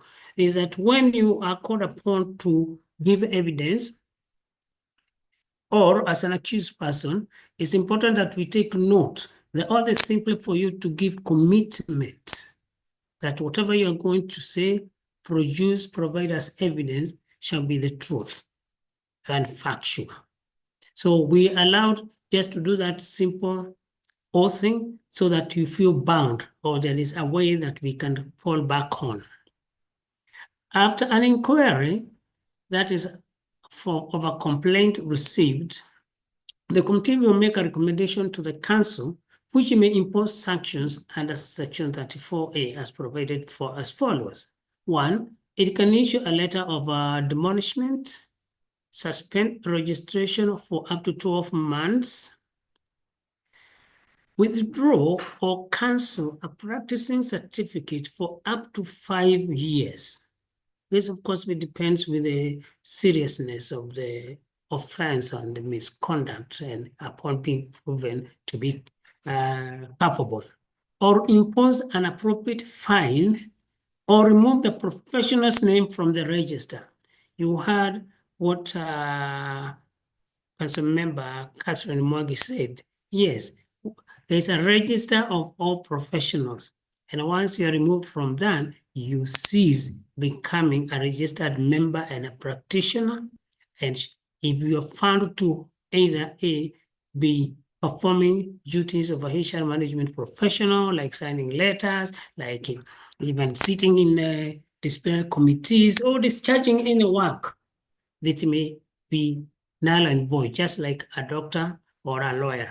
More basically, if a lawyer represents somebody or signs a document and they are not registered or admitted to the bar or up to date, that document becomes invalid. So this is what also it means for us. Section 34, subsection 2, requires the council to inform the professional of the action as soon as possible, which means after the whole process has been completed, we must be able to inform. We must inform the person, the action. And the next section actually mandates, section 34.3, mandates the surrender of a certificate upon suspension or removal from the register with a penalty of up to maximum Kenyan shillings 100,000 for non-compliance. And that is covered under section 34. Okay. What does this mean? Once you are deregistered, you are supposed to surrender that certificate back. That is a practicing certificate, so that you don't present it anywhere, because it shall be fraud, which means you will get into more trouble.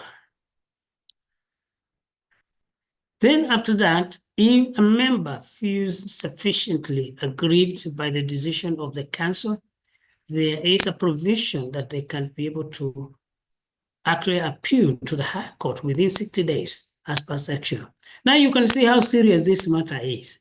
Any matter that can be referred to the High Court must be very serious. So it means the decisions made by the council or any gross misconduct is taken so seriously.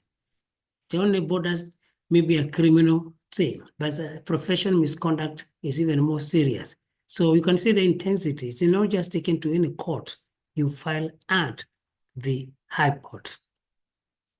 Now, under section 29, subsection 1, it prohibits practicing, any member practicing as a HR professional without a valid practicing certificate, commonly referred as PC in the Act, and states that the certificate remains valid unless the holder is removed from the register or suspended under the section we have just mentioned above, 34.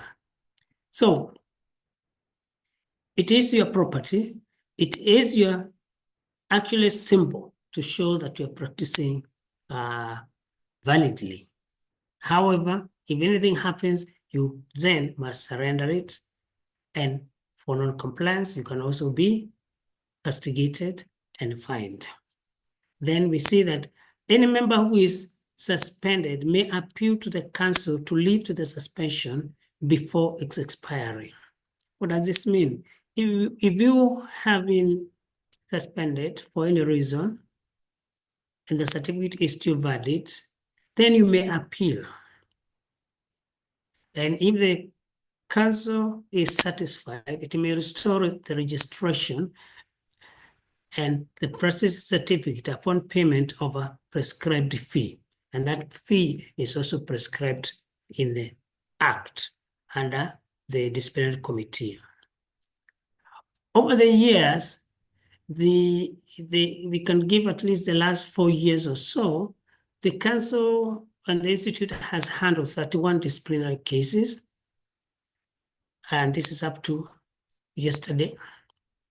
And it demonstrated that actually the disciplinary committee is active in maintaining professional standards, though sometimes the specific outcomes may vary on the nature of each of the cases. For example, there are those that are brought, but after they're investigated, maybe they found they don't have sufficient evidence or they're unfounded, and like any other court, we will look at it and inform both the complainant and the accused, the outcome. So it depends what is the nature of the complaint. And the committee's work is critical to enforcing the Institute's standards. Remember, we said it is the professional conduct. It is also about the standards of how you practice. And so we continue addressing a whole range ranging from negligence to ethical breaches and ensuring the HR professional's credibility in Kenya is maintained. What is the scope? The scope of the disciplinary committee authority is limited to matters of professional misconduct as defined in Section 30 and the Code of Conduct and Ethics of key points on what it can and cannot include. Let me just maybe elaborate here. This section provides a whole list of various offenses which basically touch on A, are you acting professionally in terms of following, for example, the HR policies in your organization? So if you take a decision that is inconsistent A with the HR policies or any other law that touches on the workplace, that is considered misconduct. If you are influencing decisions, if you are misusing your position for personal gain or to favor other people, if you misadvise management, contrary to what maybe is provided in the Employment Act or within best practices within an organization which are documented, it also includes matters that may range from breaches arising from even non-compliance with certain laws that are placed in the organization. For example, suppose it is known that you are discriminating against because of other factors like ethnicity, faith, religion, sex, gender, all these kind of things. All those things that we hear people complaining in the groups. Or is it okay for somebody to be terminated because if it's a lady, because she has gone for maternity leave or she's pregnant or failing to hire somebody because of a physical disability? All these things, if they are proven that you went way out of the provisions of your the Employment Act, the Constitution, the HR policies, can constitute misconduct, because as a professional, you're supposed to comply with the policies that are in place, and also you are not supposed to conduct yourself in a manner that is not consistent with integrity, which includes corruption. All these matters. So to address such things is wide, and they are enumerated, but it is for the institution or the complainant to demonstrate that indeed there was a violation. So if somebody comes and say, I know he didn't hire me because of 1, 2, 3 things, it is upon them to demonstrate that. So sometimes the thin line between matters integrity, professionalism, and other things are different. On the other hand, the committee does not deal with matters that are criminal or are provided in other laws. So if someone has stolen, for example, committed a fraud, what will happen is, and somebody brings a complaint here, we will refer that complaint to the relevant agencies, which are like the police. So we tell somebody, oh, this is a criminal case. If somebody became violent, we'll say, please take it. Once it is handled at that level, then when a decision is made or a conviction, then you tell them, sorry, you have been terminated for misconduct and therefore you acted unprofessionally, provided it is within the limits. And that's how we'll do it. Because people are coming to us and saying, this person did this, we say, sorry, that sounds like a criminal case. Let's take the most difficult case that happens in the workplace, matters of sexual harassment. Yes, if somebody comes with that, then it has to be taken systematically, and for us to prove it, sometimes they now put us on a criminal thing. So how do we do that? So again, we'll demand a lot of evidence, and if possible, we'll refer it to the relevant authority. So all these that are listed, corrupt practices, violating confidentiality, these things we talk outside here, oh, so and so is this, he's suffering from this, he is corrupt, he has done this. No, which brings back to the data privacy issues. So make sure that you are complying. That's what we are saying, any other laws.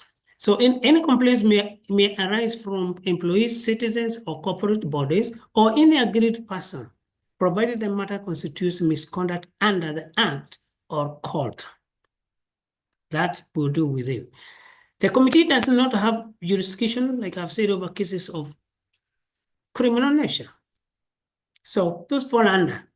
And it is important that you, as the practitioners, you also educate the employees and the employers and the public that when the matter is brought to you, don't just dismiss it, but tell them that looks like a criminal matter. Alikupika jana usiku, aliiba kwako, hakulipa bill, oh yes, oh they owe me money, all these kind of things. So you tell the person there's a place where that matter is settled, and advise them accordingly. However, you may wish to bring it to the notice of the employee so that they are aware what the public is also complaining about them and what could be the impact. So such matters that outside the jurisdiction of the Act and the disciplinary committee are taken to the next level, and action is only taken post-conviction. Thank you. Let's move on.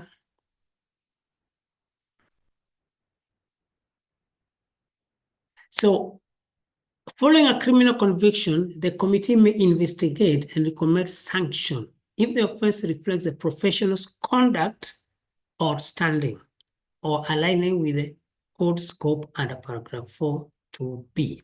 There's that provision. So what this means is, if a matter comes, but it borders on a criminal matter, but it also reflects on the member, we may look at it. But we get a lot of things sometimes. Somebody's, maybe they are land matters. Those may not come to us. This is our uncle, he's taking, is our dad, is our cousin, or he's using his position to disinherit us. That we may not have to deal with it per se. But there are certain matters that might come that might reflect on your profession. We may deal with that. So the delineation ensure the committee focuses on professional regulations whilst respecting the judicial system's role in criminal matters. I'm sure most of us recall the issue of EACC and the police. So before the EACC was given powers to prosecute matters of corruption, it was always a lacuna somewhere. So towards that, the Human Resource Management Professional Code of Conduct and Ethics, which was number 12510 on 19th November, complements the Act by setting detailed ethical and professional standards. This is one of the best documents that as a HR should always be close to you, so that you read it, understand it, keep on referring to it, so that you don't make a breach. It was issued under Section 44C of the Act, an act by the Council with the approval of the Cabinet Secretary for Public Service, Gender and Senior Citizen Affairs, and Special Programs. Of course, now we are under the Ministry of Public Service and Human Resource Development. So the fact that it was issued by that authority under that does not in any way make it illegal. And part 3 of the code sets the objectives as follows: to provide clear parameters for acceptable principles and behavior of HR professionals, to enhance the value, credibility, and strategic importance of the HR profession, to promote the culture, to promote the culture and ethical standards and upholding of the highest ethical standards in the workplace, integrity and rule of law. Remember I mentioned if you act inconsistent. A professional must uphold honesty, transparency, and accountability, and comply with the Constitution and the laws. If you look at a lot of reports in the Kenya law reports, there are a lot of cases which arise out of breaches of the Employment Act or Labor Institutions Act or even the Constitution. Such things like discrimination on any basis. And they're there. So when you talk about the Constitution, it is also your document. Please go at the section that deal, I think from section 40 or 41, the Bill of Rights. Make sure you understand these things, because nowadays people become very, very, very knowledgeable. So you breach one, they go back and say, the Constitution says the following, you denied me a right to be heard. So please make sure you get it. Performance and responsibilities. Paragraph 10 of the code requires HR professionals to uphold high standards of professionalism, courtesy, and non-discrimination. Yes, we need to stand high. Well, we know sometimes all the things that people are saying about HR, how we act. Sometimes we get a little bit of jokes. They are not jokes sometimes. They are very serious allegations. So let us try to conduct ourselves. And the only thing that can help us is by complying with the best practices, your HR policies. Make sure there are also systems and procedures in your institutions, because some of these things, activities come out of lack of this. Having said this, because a code is also determined by how the organization also manages its way. So if you find policies or behaviors or practices that don't seem to enshrine this or support this, then it's your duty to do that. So then ethical standards, and which are also provided, which again can't be wide. We know what unethical standards are.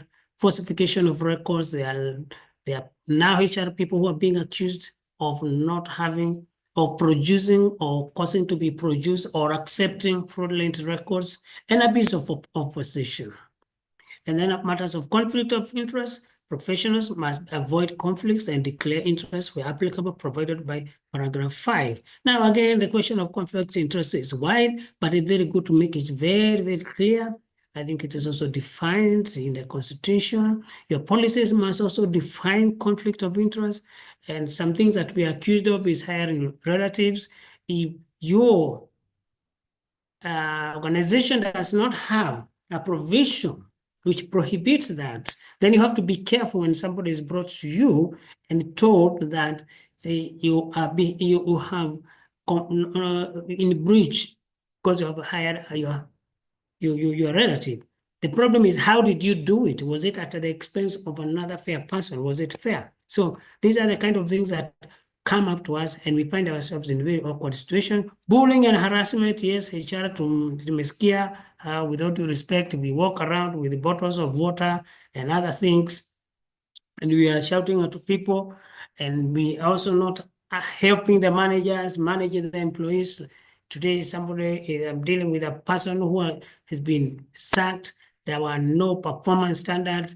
They were put on a KPI, they were put on PIP, yet there is no documentation, it's just simple letters. So how do you hold that? It all touches on this. They are brought to you and you are told to sack this person.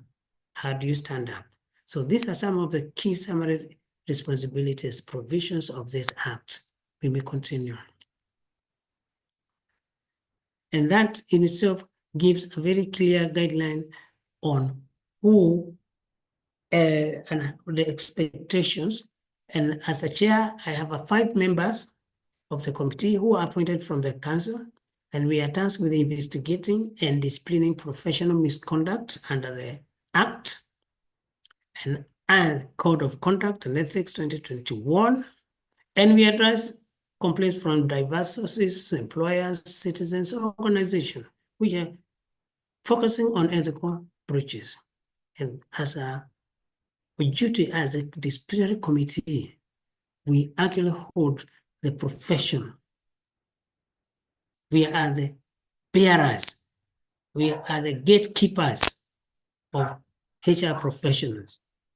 And let me assure you that with the journey we have started today is also making sure that those we serve are aware that we have this kind of provisions, a process of handling misconduct.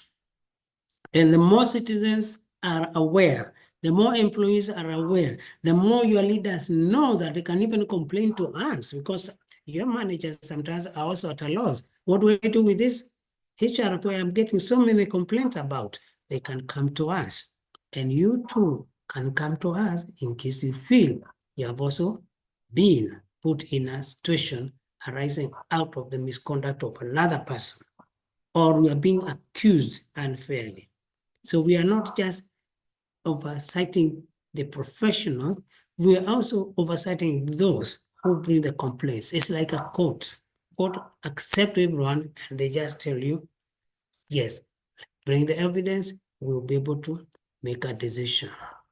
So with that, we leave it unto you to go read the act. It is your act, understand it.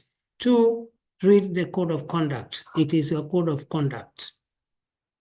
3, sensitize the employees, your colleagues. I don't know how many of us have given our bosses the Human Resource Professionals Management Act and say, boss, this is the act that we work with. So anything you find me not doing here, let me know. This is the code of conduct that guides our work. If there's anything you find that is not here, here it is, including even those that are where you're in large groups, and even like the factories where you have 500 people, the plantations. The more people are aware of the how IHRM works, the better for all of us, because we say it's better a more informed group you're leading than when you're not leading a group that does not understand you. And with that, I'd like to end my presentation. Thank you. Amoya, for the wonderful presentation. I believe members, now you are well informed. The 3 presentations that we've had, I believe now you're in the right position and you are able to answer some of the questions for, yes, to other members if you are asked to. So let's appreciate Mr. Moya. Thank you so much, Zaberia, for clapping. Thank you. The rest also appreciate Mr. Moya. And now, before we go to the questions and answers, I believe we have questions in the comment on the chat. There's none. I'm told there are no questions, so that means you're about to end. But the question from my side, for you to win, it may not come from the just ended presentation, but it's a random one. So be ready. I hope you are taking notes. I appreciate that. But this time the question is from a different presentation, a different field. So the institute has a chair, the national chair. So who knows or what's the name of our national chairman? What's the name of our national chairman? The first person to go?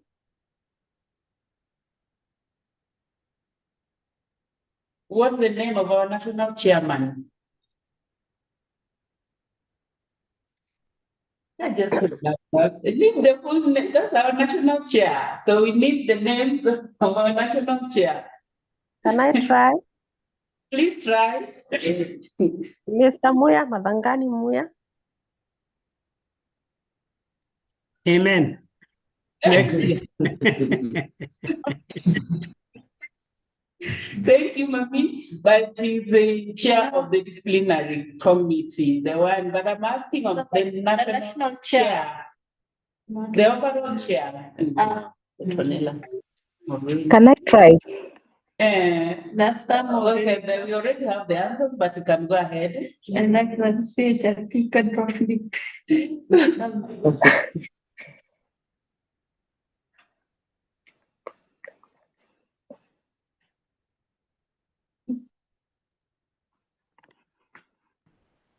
there anyone else who wants to try? Yes, can I try? Hello. Hello. Yes, please go ahead. Mr. Odero Philip. Thank you, but the right name is CHRP Odero Philip Dalman. CHRP. Yes, so can see Veronica. Thank you so much, Veronica. The second question, the Institute as our executive director, what's the name of our executive director? Very fast, then we go to the questions and answers.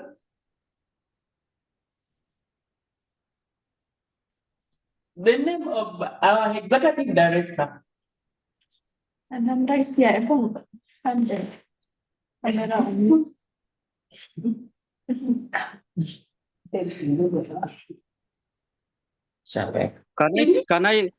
Can I answer that? Yes. Her name is CHRP Kuresha Abdullahi. Thank you so much. Yes, she has two names. I can see, okay, I can see CHRP Kuresha, that's okay, but she has two names, so she's CHRP Kuresha Abdullahi. Thank you so much, sir, for that. Did you say your name? My name is Joseph Onduto, Nairobi. Nairobi, asante sana, Joseph, and well done for that. So let's go very fast to the questions and answers. Are there any questions? Or if you can unmute, you can raise your hand and we allow you to ask questions. Then we have a team here to respond. And yes. So who's going first? The recording be shared after the session. It's on YouTube. The recording is on YouTube, so you can log into HRM YouTube. You will have it. Any question? Please raise your hands very fast.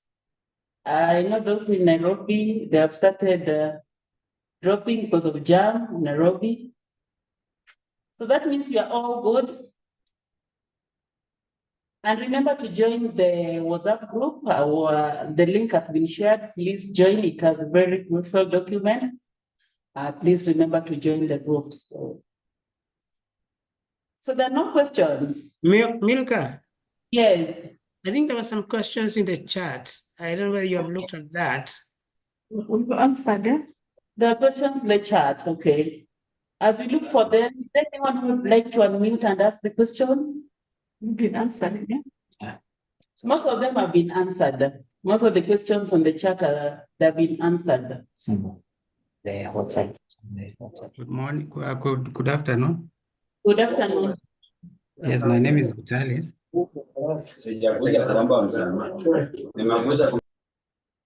Yes.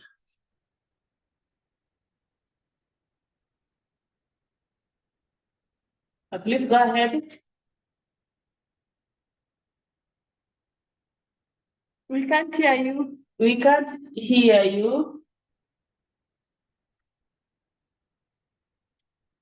Okay, we can allow the next one to go. Jared.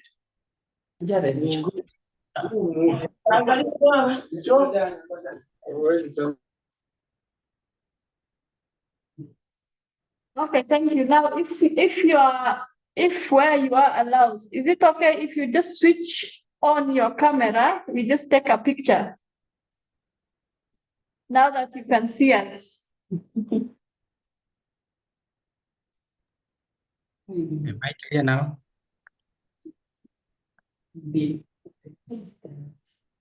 Am I clear? Now, yes, you are clear. You can hear. Yeah, I'm concerned about the requirement to upgrade from associate to full membership. Yes. 5 years is a lot. Will you consider revising to maybe 3 years or 2 years? So that some of us can join full membership? Because we find that we are missing so many opportunities because of lack of full membership. Thank you. Okay, you know that is in the act. So we can always consider. There are council members here, and we are also in the process of revising our act. So that is something that we can consider. And I also like the fact that you've said we're missing out on opportunities because of those years. And I think now with what we are pushing for, we will see. We will look into it and propose to the council to see if they can update the regulations. Thank you. Yeah. I have the next question. Have you been answered? Yes. I have a question. Thank you. Who is online? Yes. Hello. Yes, we can hear you. Well, thank you so much for the chance. My name is Laban. I'm in Kisii Town. I'm in Kisii County. I have a concern over registration of new members. And in a class of today I've learned that we have 3 classes. We have the membership, we have the associate, and the full member. Maybe because I did have that clarity as I started to register. I want to say that I'm practicing. I'm a human resource officer. I'm a human resource. I have a degree in management and a diploma in human resource. So, and I've served as an HR for 5 years, but I was not registered, but I was grouped to be as an associate. So I kindly need this. Thank you for that. Maybe the way you presented your CV, did not capture the 5 years experience. So we can go through again and have a look at your CV and your documents, and we'll revert. Thank you. You know, the registration committee, they look at the CV, how you present your documents. So if the documents, if the CV is not indicating that you worked for 5 years, and maybe you do not have, maybe also you did not present the recommendation letter from the employer to confirm that you worked for 5 years, you automatically you are taken to associates. Yes. I presented my letter of appointment, and I had indicated in that I've served in that for that years. Thank you. We'll get back to you. Membership team is there. They will get back to you. And yes, thank you so much for that. Next. So there are some questions on the chat which I would like to pick on. And then from Wilson Kiuna, you asked, can we clarify the HR profession advocacy HRM deals with? So Nelson, Wilson, I want to start by saying, through our code of conduct, our intention is to protect the professionalism of HR profession in terms of who can practice. And that is, for example, there are some organizations who hire people for the HR role and who do not have qualifications, and also who are not members of the IHRM. So it is the role of IHRM to protect that space for HR professionals who are qualified to play those roles. The other advocacies we are involved in is that from both private and government setup, we ensure that the HR voice is not left out in terms of whether it's a promotion and access to equal opportunities like everyone else. So that is also key for IHRM. So we educate people, and if you see, we say our trainings are very deliberate. So we pick on those issues, and sometimes even go to organizations too, to make sure that we promote that. And then the other issue is that you will realize that we're just talking about right now, close to, if I subtract the HR firms, we have close to 19,700 members. But if you look within the market, there are more than 30,000 HR practitioners. So it is, you've seen us send out compliance letters. I'm sure for those of you who are in public, private, we've sent several compliance letters. And our intention is not to reprimand anyone, it's for them to follow and for us to protect that space. And if you followed keenly the last presentation by Coach Muya, our emphasis when it comes to also disciplinary, it is 2 ways, is to, first of all, protect professionalism. so that you don't have to exploit anyone within the workplace as a HR professional.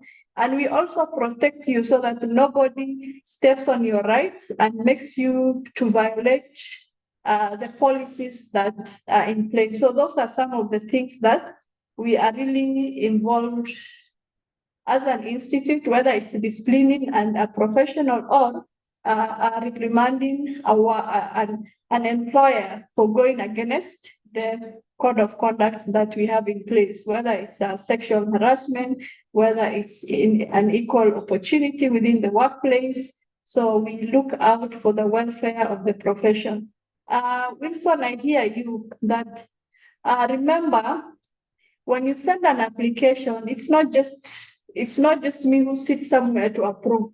It involves a lot of other resources.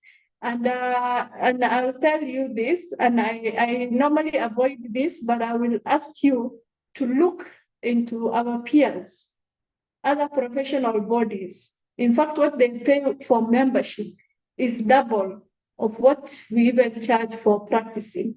And like I said, it's one-time investment, and then after that, you will see, for example, if you're a full member who paid 4,500, you're paying 1,000 for your review of your application if you're due for upgrade, and then the 7,000 for the license.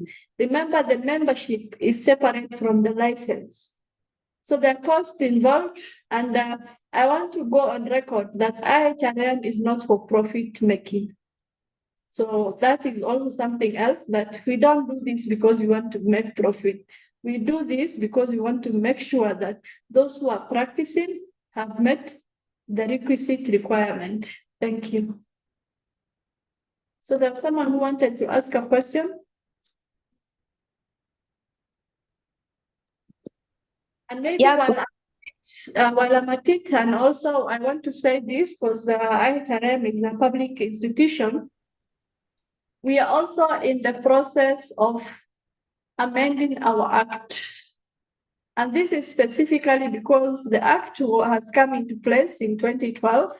Now it's 12 years. There are so many things have emerged, and we want to strengthen. And the reason why we want to strengthen is to protect the profession more. So that process is ongoing, and it is our prayer, because remember, it's not something we're just doing by ourselves. It involves some government officers, it involves parliament, and it is our prayer that before the end of this year, we will involve you and we will have more comprehensive act that accommodates, even to start looking at beyond just the welfare of the profession, but also the professional. Because our intention is to make sure that through the act, we are able to strengthen the welfare of the professions. Because right now the act is limiting as it is, but we are going to expand that and take advantage of the fact that IHRM is a statutory body itself allows us to cover and ring-fence that. And that is what all the professionals within this country, you must rally behind us and protect your profession. Even report to us if you know a HR professional who is, if you know someone practicing HR and who is not a member of the institute, let us know. And it's very easy. We have followed the data protections guidelines. If you want to check if pressure is registered with IHRM and in good standing, you can easily do that by going to our website. Thank you. So the question of Nicholas, yes, sometimes, although we have limited ourselves to positions which are HR, we do post into different WhatsApp groups.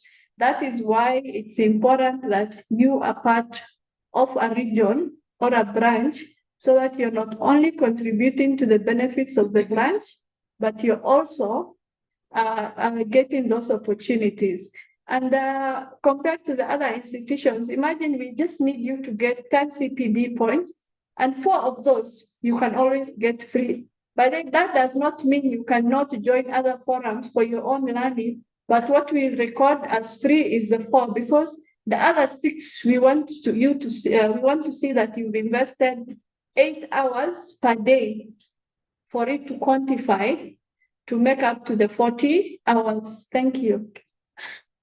Thank you, Edie, for answering those questions. So do we have any other? You have a team ready to respond to you? Thank you very much. I have a quick one. Yeah, Yes, I'm Naomi. Yeah, mine is actually the last question I had has been responded to regarding trying to update or rather revise the act because a lot is happening even in our country today. So 12 years, that is quite long. So really, that was my question, my concern rather. I wanted to know whether there are plans to make some changes or rather update the act. Then another one, if I would want to be certified as a CHRP. Now, if I'm a full member, are there benefits? I mean, can I be exempted maybe as a member, or you only look at the academic qualification for such? I don't know whether this is the right forum for that question, but I would really appreciate if I got the feedback from it. Thank you.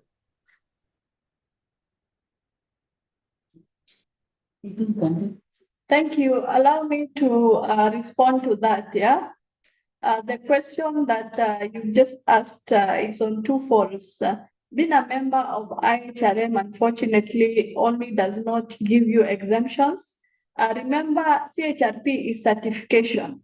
And for any certification, when we're doing the exemption, it has to be based on things you've earned through academic process, not through participation, but examinable units. Those are things that will grant you exemptions. So I think it's important that you have that clarity. Number two, currently, if you participated this morning, and there'll also be another session this Friday, HRMPEP is working on recognition of prior learning. Okay, they want to put policies in place whereby we have those amidst us who have been practicing HR but do not have the qualifications, academic qualifications. So they're coming up with a policy that will guide on that and which will allow you to be assessed at certain level, and then it will tell you whether you will have to start from level 1, level 2, or level 3 of CHRP. So please visit the HRMPEP website. And they are also governed by other laws like KNQA, because there is a certain criteria you must meet for you to be qualified for the CHRP. Asante. Thank you, Madam Edie. Laban, we've received your requests. We'll go through the registration committee will go through your documents again, and you will be advised accordingly. So Rama, you asked whether the events are being paid. Yeah, there's some that you pay, there's some that are free. Please familiarize with your portal, because all the events are being posted, and you can tell the ones that are free and the ones that you pay, you're required to pay. So there's some that you pay, there's some that are free. I believe you've been answered. Thank you. So any other question that we can have before we close? There's a question from Tabu. How and when can I receive the membership certificate? Allow me to give that to Catherine to respond. Catherine Baraza. Thank you, Milka, for your membership certificate. Once you do the payment, you log into your portal and it's downloadable online. Unless maybe you have issues logging in with the portal, probably you can reach us out so that we can tell you how to do it. Because moving forward, that is where you'll be getting all the certificates and everything that concerns you. Sabu, have you been answered? You log into your portal, the certificate is there. We have one from Okarama. My portal is accessible from time to time. Is there any other choice of checking? Unless we get to know where the challenge is, are you not able to access due to password, or what have you been experiencing in accessing your portal? Because that's where you're supposed to get your certificate. Even the events have been listed there, even though they're on my HRM website, but also on your portal. So we need to know the challenge that you have, and we'll be assisted accordingly. Any other question? Hello, good evening. Good evening. Another one from the presentation. I Yes. noticed associate members cannot qualify for a practicing license. That's also a request. Maybe you can also consider revising the policy so that associate members can also qualify. Okay, I can otherwise I'd also to comment. It's been quiet. That is beyond. I know. Good evening. Now, as you're aware from our HRP Act, only full members or fellow members qualify to apply for the practicing certificate. Unless otherwise the act is reviewed, so that one starts at the moment. So you have to have all the qualifications for full membership or fellow to qualify for practicing certificate. Thank you. Thank you, Isaac. Vitalis, I can see your hand is up. If you can go next. No, I've already asked. Oh, you're the one, huh? Yes. Okay. So do you have any other question? We should close. Good evening. I don't know whether you can hear me. We can hear you. Yes. Okay, my name is Tracy, and I recently registered to be a member. I wanted to confirm as I'm yet to receive any email with confirmation to the same. And also, I'm not able to log into the portal. I am not able to track my membership and where it has reached. Would you advise on what are the steps that I'm supposed to follow?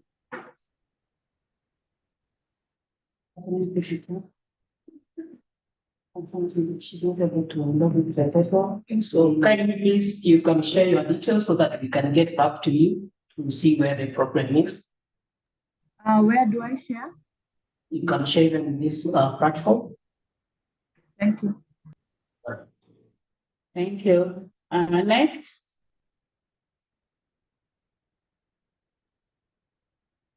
From Melissa, for those that would like to change their region, how do you go about it? Changing the region. Are you able to log into your portal and change it from your portal? First of all, are you able to log into your portal, Sarah? No, Sarah. Melissa. That's why we request members to update their portal. You log into your portal, then update your portal. You update your data. You are able to. Yes. Please, that's where you can change. Yes, just where you can change the region where you belong. Okay, thank you. Applies to everyone. Please log into your portal, update your data, your profile, your certificates, and also the region. And note that if you're in Machakos, you're not in Nairobi, you're in Coast. Please take note. Machakos is in Coast region. So you can change it to, if you the place it's in under Nairobi, then change it to Coast. Okay, we're about to close. There's one. Yes. So this is Wilson. Sorry, I had raised my hand up. Thank Yes, you, Wilson. first of all. Thank you. Thank you. Thank you for the very insightful session. I think it's been very informative. My question related to the CPD points, I think there's somebody who had raised a question similar to what I wanted to ask on the chat.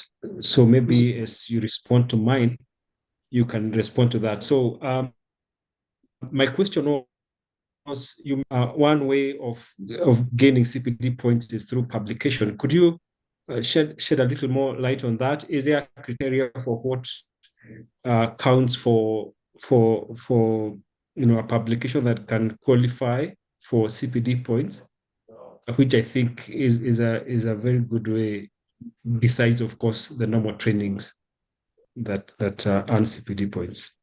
So is there a criteria for that? Is there a place where it's published? Is it in the IHRM magazine or other journals or publications? I'm interested to know that. Plus, of course, the issue of logging in your CPD points. Somebody had asked that on the chat box. Thank you. Thank you, Wilson. If we have already shared the CPD policy on the group, if you can check under application, there's a criteria that is used for you to be awarded the CPD points. So I wish if you can go through the criteria and then now can see when you do application, how many points that you can earn from it. Okay, that's fine. I'll check that out. Thank you. Okay, thank you. Any other? We are about to close. We are closing at exactly 5 p.m. We'd like to take a Milka, there's a question there from Sarah Akure asking, how do I get my CPD points approved after attending the said trainings? I have been attending trainings and requesting CPD points in the portal with no success. I think it's good to clearly explain to the members how they are able. When you say IHRM portal, maybe also let the members know they're supposed to go to their account, because some people just log in into the IHRM. They don't know whether they need to go to there. So maybe just both of you, either Isaac and you, or whoever deals with the CPDs, because this comes complaints, some members actually do ask, I didn't get my CPDs.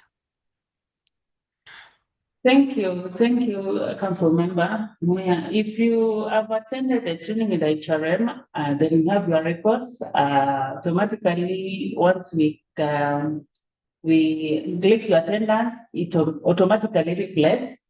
But if you've attended with any accredited HR firms, because we normally accredit HR firms to offer CPD points, we normally request the firms to share with us certified list of attendance for us to confirm. Because you might share with us, yet you did not attend. So we normally request the HR firms to share with us a certified list of attendance. All in all, you can also request as an individual, but we will confirm with the firm. Your story will get. If you can share with us your full names, I can see she has shared. We get to know what happened, then we'll update your CPDs accordingly. Maybe probably on our side there was a mishap, so we apologize for that. We'll work on it. Asante sana, Sarah, for your understanding, and apologies once again. Thank you. I hope you've been answered, Sarah.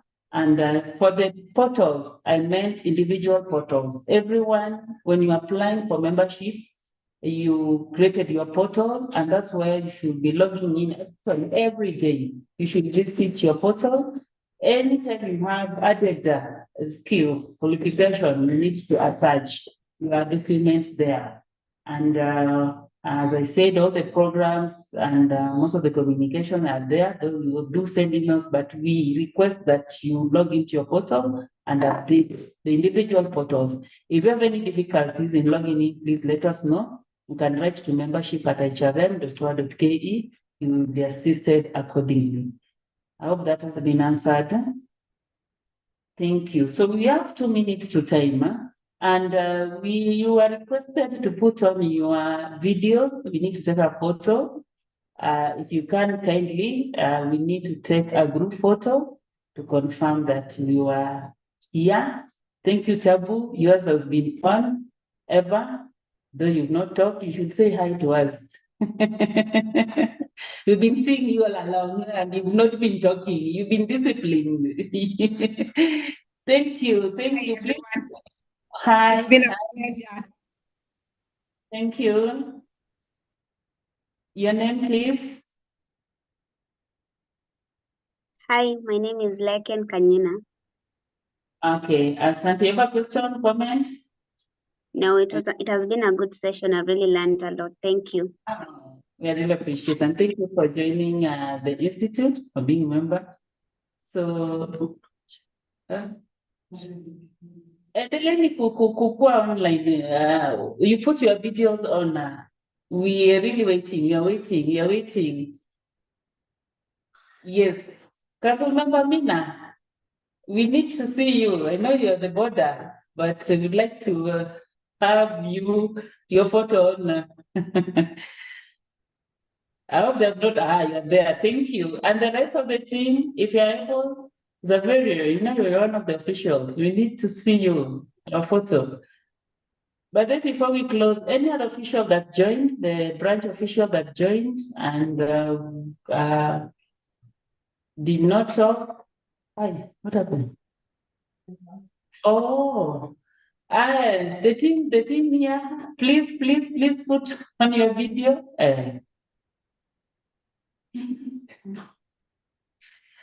Put on your video. You try.